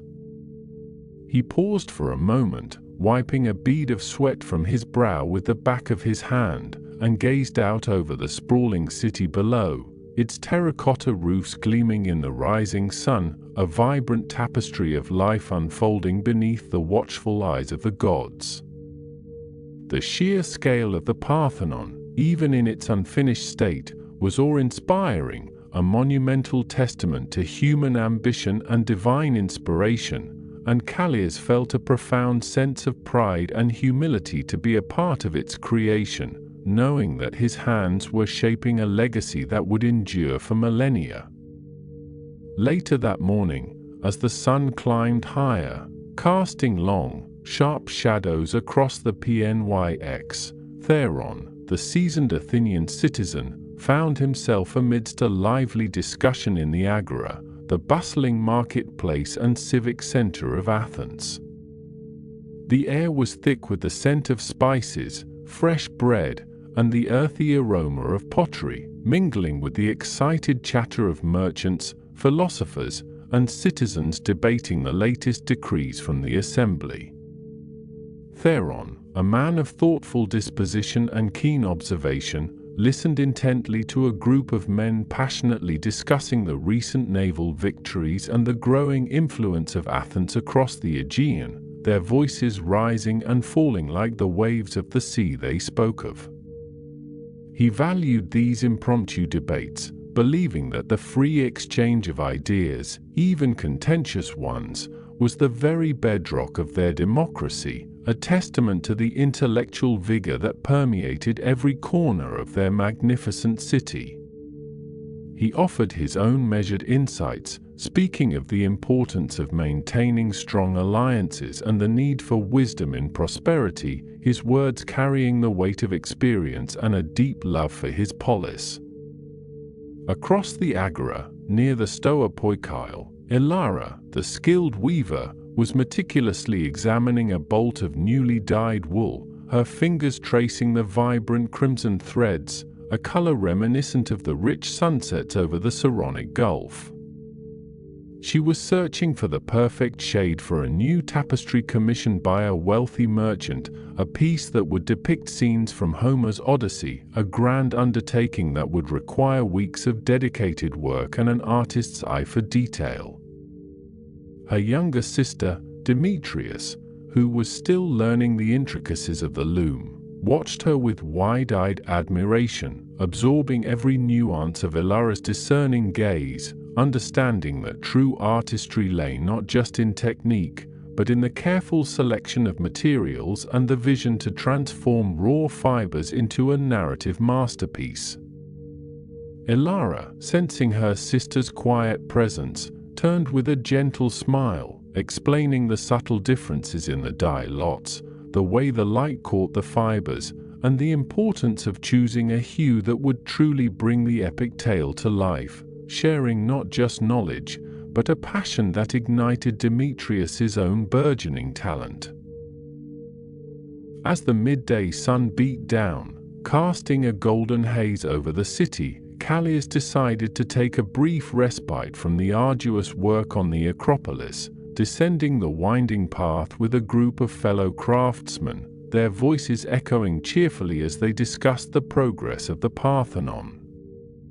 He made his way to a small, shaded tavern near the Ceramicus, a place known for its cool wine and simple, nourishing food, where he often met with his friends during their lunch break. He found Lyra already seated at a rustic wooden table, her face illuminated by the dappled sunlight filtering through the vine-covered pergola, a small earthenware jug of water beside her, and a plate of olives and fresh bread. Their eyes met, and a comfortable smile passed between them, a silent acknowledgement of their shared world, their individual labors, and the quiet joy of companionship in the midst of a bustling city. Lyra, having spent her morning assisting her mother with household chores and preparing for the day's weaving, recounted her peaceful night under the olive tree, her voice soft and melodious, painting a vivid picture of the starlit sky and the profound stillness of the groves. Kallias, in turn, described the latest progress on the Parthenon's frieze, his hands gesturing animatedly as he spoke of the challenges of carving marble and the immense satisfaction of seeing the goddess Athena slowly emerge from the raw stone, a majestic figure of wisdom and strength. Their conversation flowed easily, a gentle weaving of their daily experiences, their hopes, and their observations of the world around them, a quiet moment of connection amidst the vibrant tapestry of Athenian life. Lyra spoke of the enduring strength of the olive tree, its roots reaching deep into the earth, providing sustenance and solace through generations, a symbol of resilience that resonated deeply with her own spirit. Kallias, listening intently, found himself reflecting on the similar resilience of the marble, how it yielded to the chisel yet retained its inherent strength, transforming from an inert block into a living form, a testament to the enduring power of human creativity and the timeless beauty of nature. They spoke of the upcoming Panathenaic festival, the grand procession that would wind its way through the city and up to the Acropolis, a celebration of Athena, the patron goddess of Athens, and the culmination of years of dedicated work on her magnificent temple. The thought of the city uniting in such a grand spectacle, a vibrant display of piety, artistry, and civic pride, filled them both with a shared sense of anticipation and wonder, a feeling that they were part of something truly extraordinary and eternal. As the afternoon wore on and the shadows began to lengthen, Kallias and Lyra parted ways, each returning to their respective duties, carrying with them the warmth of their shared conversation and the quiet strength it imparted. Kallias ascended the Acropolis once more, his chisel feeling lighter in his hand, his mind filled with the image of Lyra's serene face and the enduring wisdom of the ancient olive tree, finding renewed inspiration in the delicate balance between the natural world and the monumental achievements of mankind. Lyra, walking towards her family's weaving workshop, felt a similar sense of purpose, her fingers eager to begin the intricate patterns on the loom, her heart filled with the quiet dignity of her craft, knowing that each thread she wove contributed to the rich fabric of her city, a testament to the enduring power of human creativity and the timeless beauty of the world around her. The city of Athens, vibrant and alive, continued its ceaseless hum, a symphony of human endeavor and natural grace, all under the watchful gaze of the setting sun, which now cast a fiery glow across the western horizon, promising another peaceful night beneath the vast, star-dusted canvas of the Aegean sky. And so the story rests here for now. Thank you for spending this time with Easy Drift Sleep. If these stories help you find rest, a quick subscribe means a new one is always waiting for you. Sleep well. We will see you next time.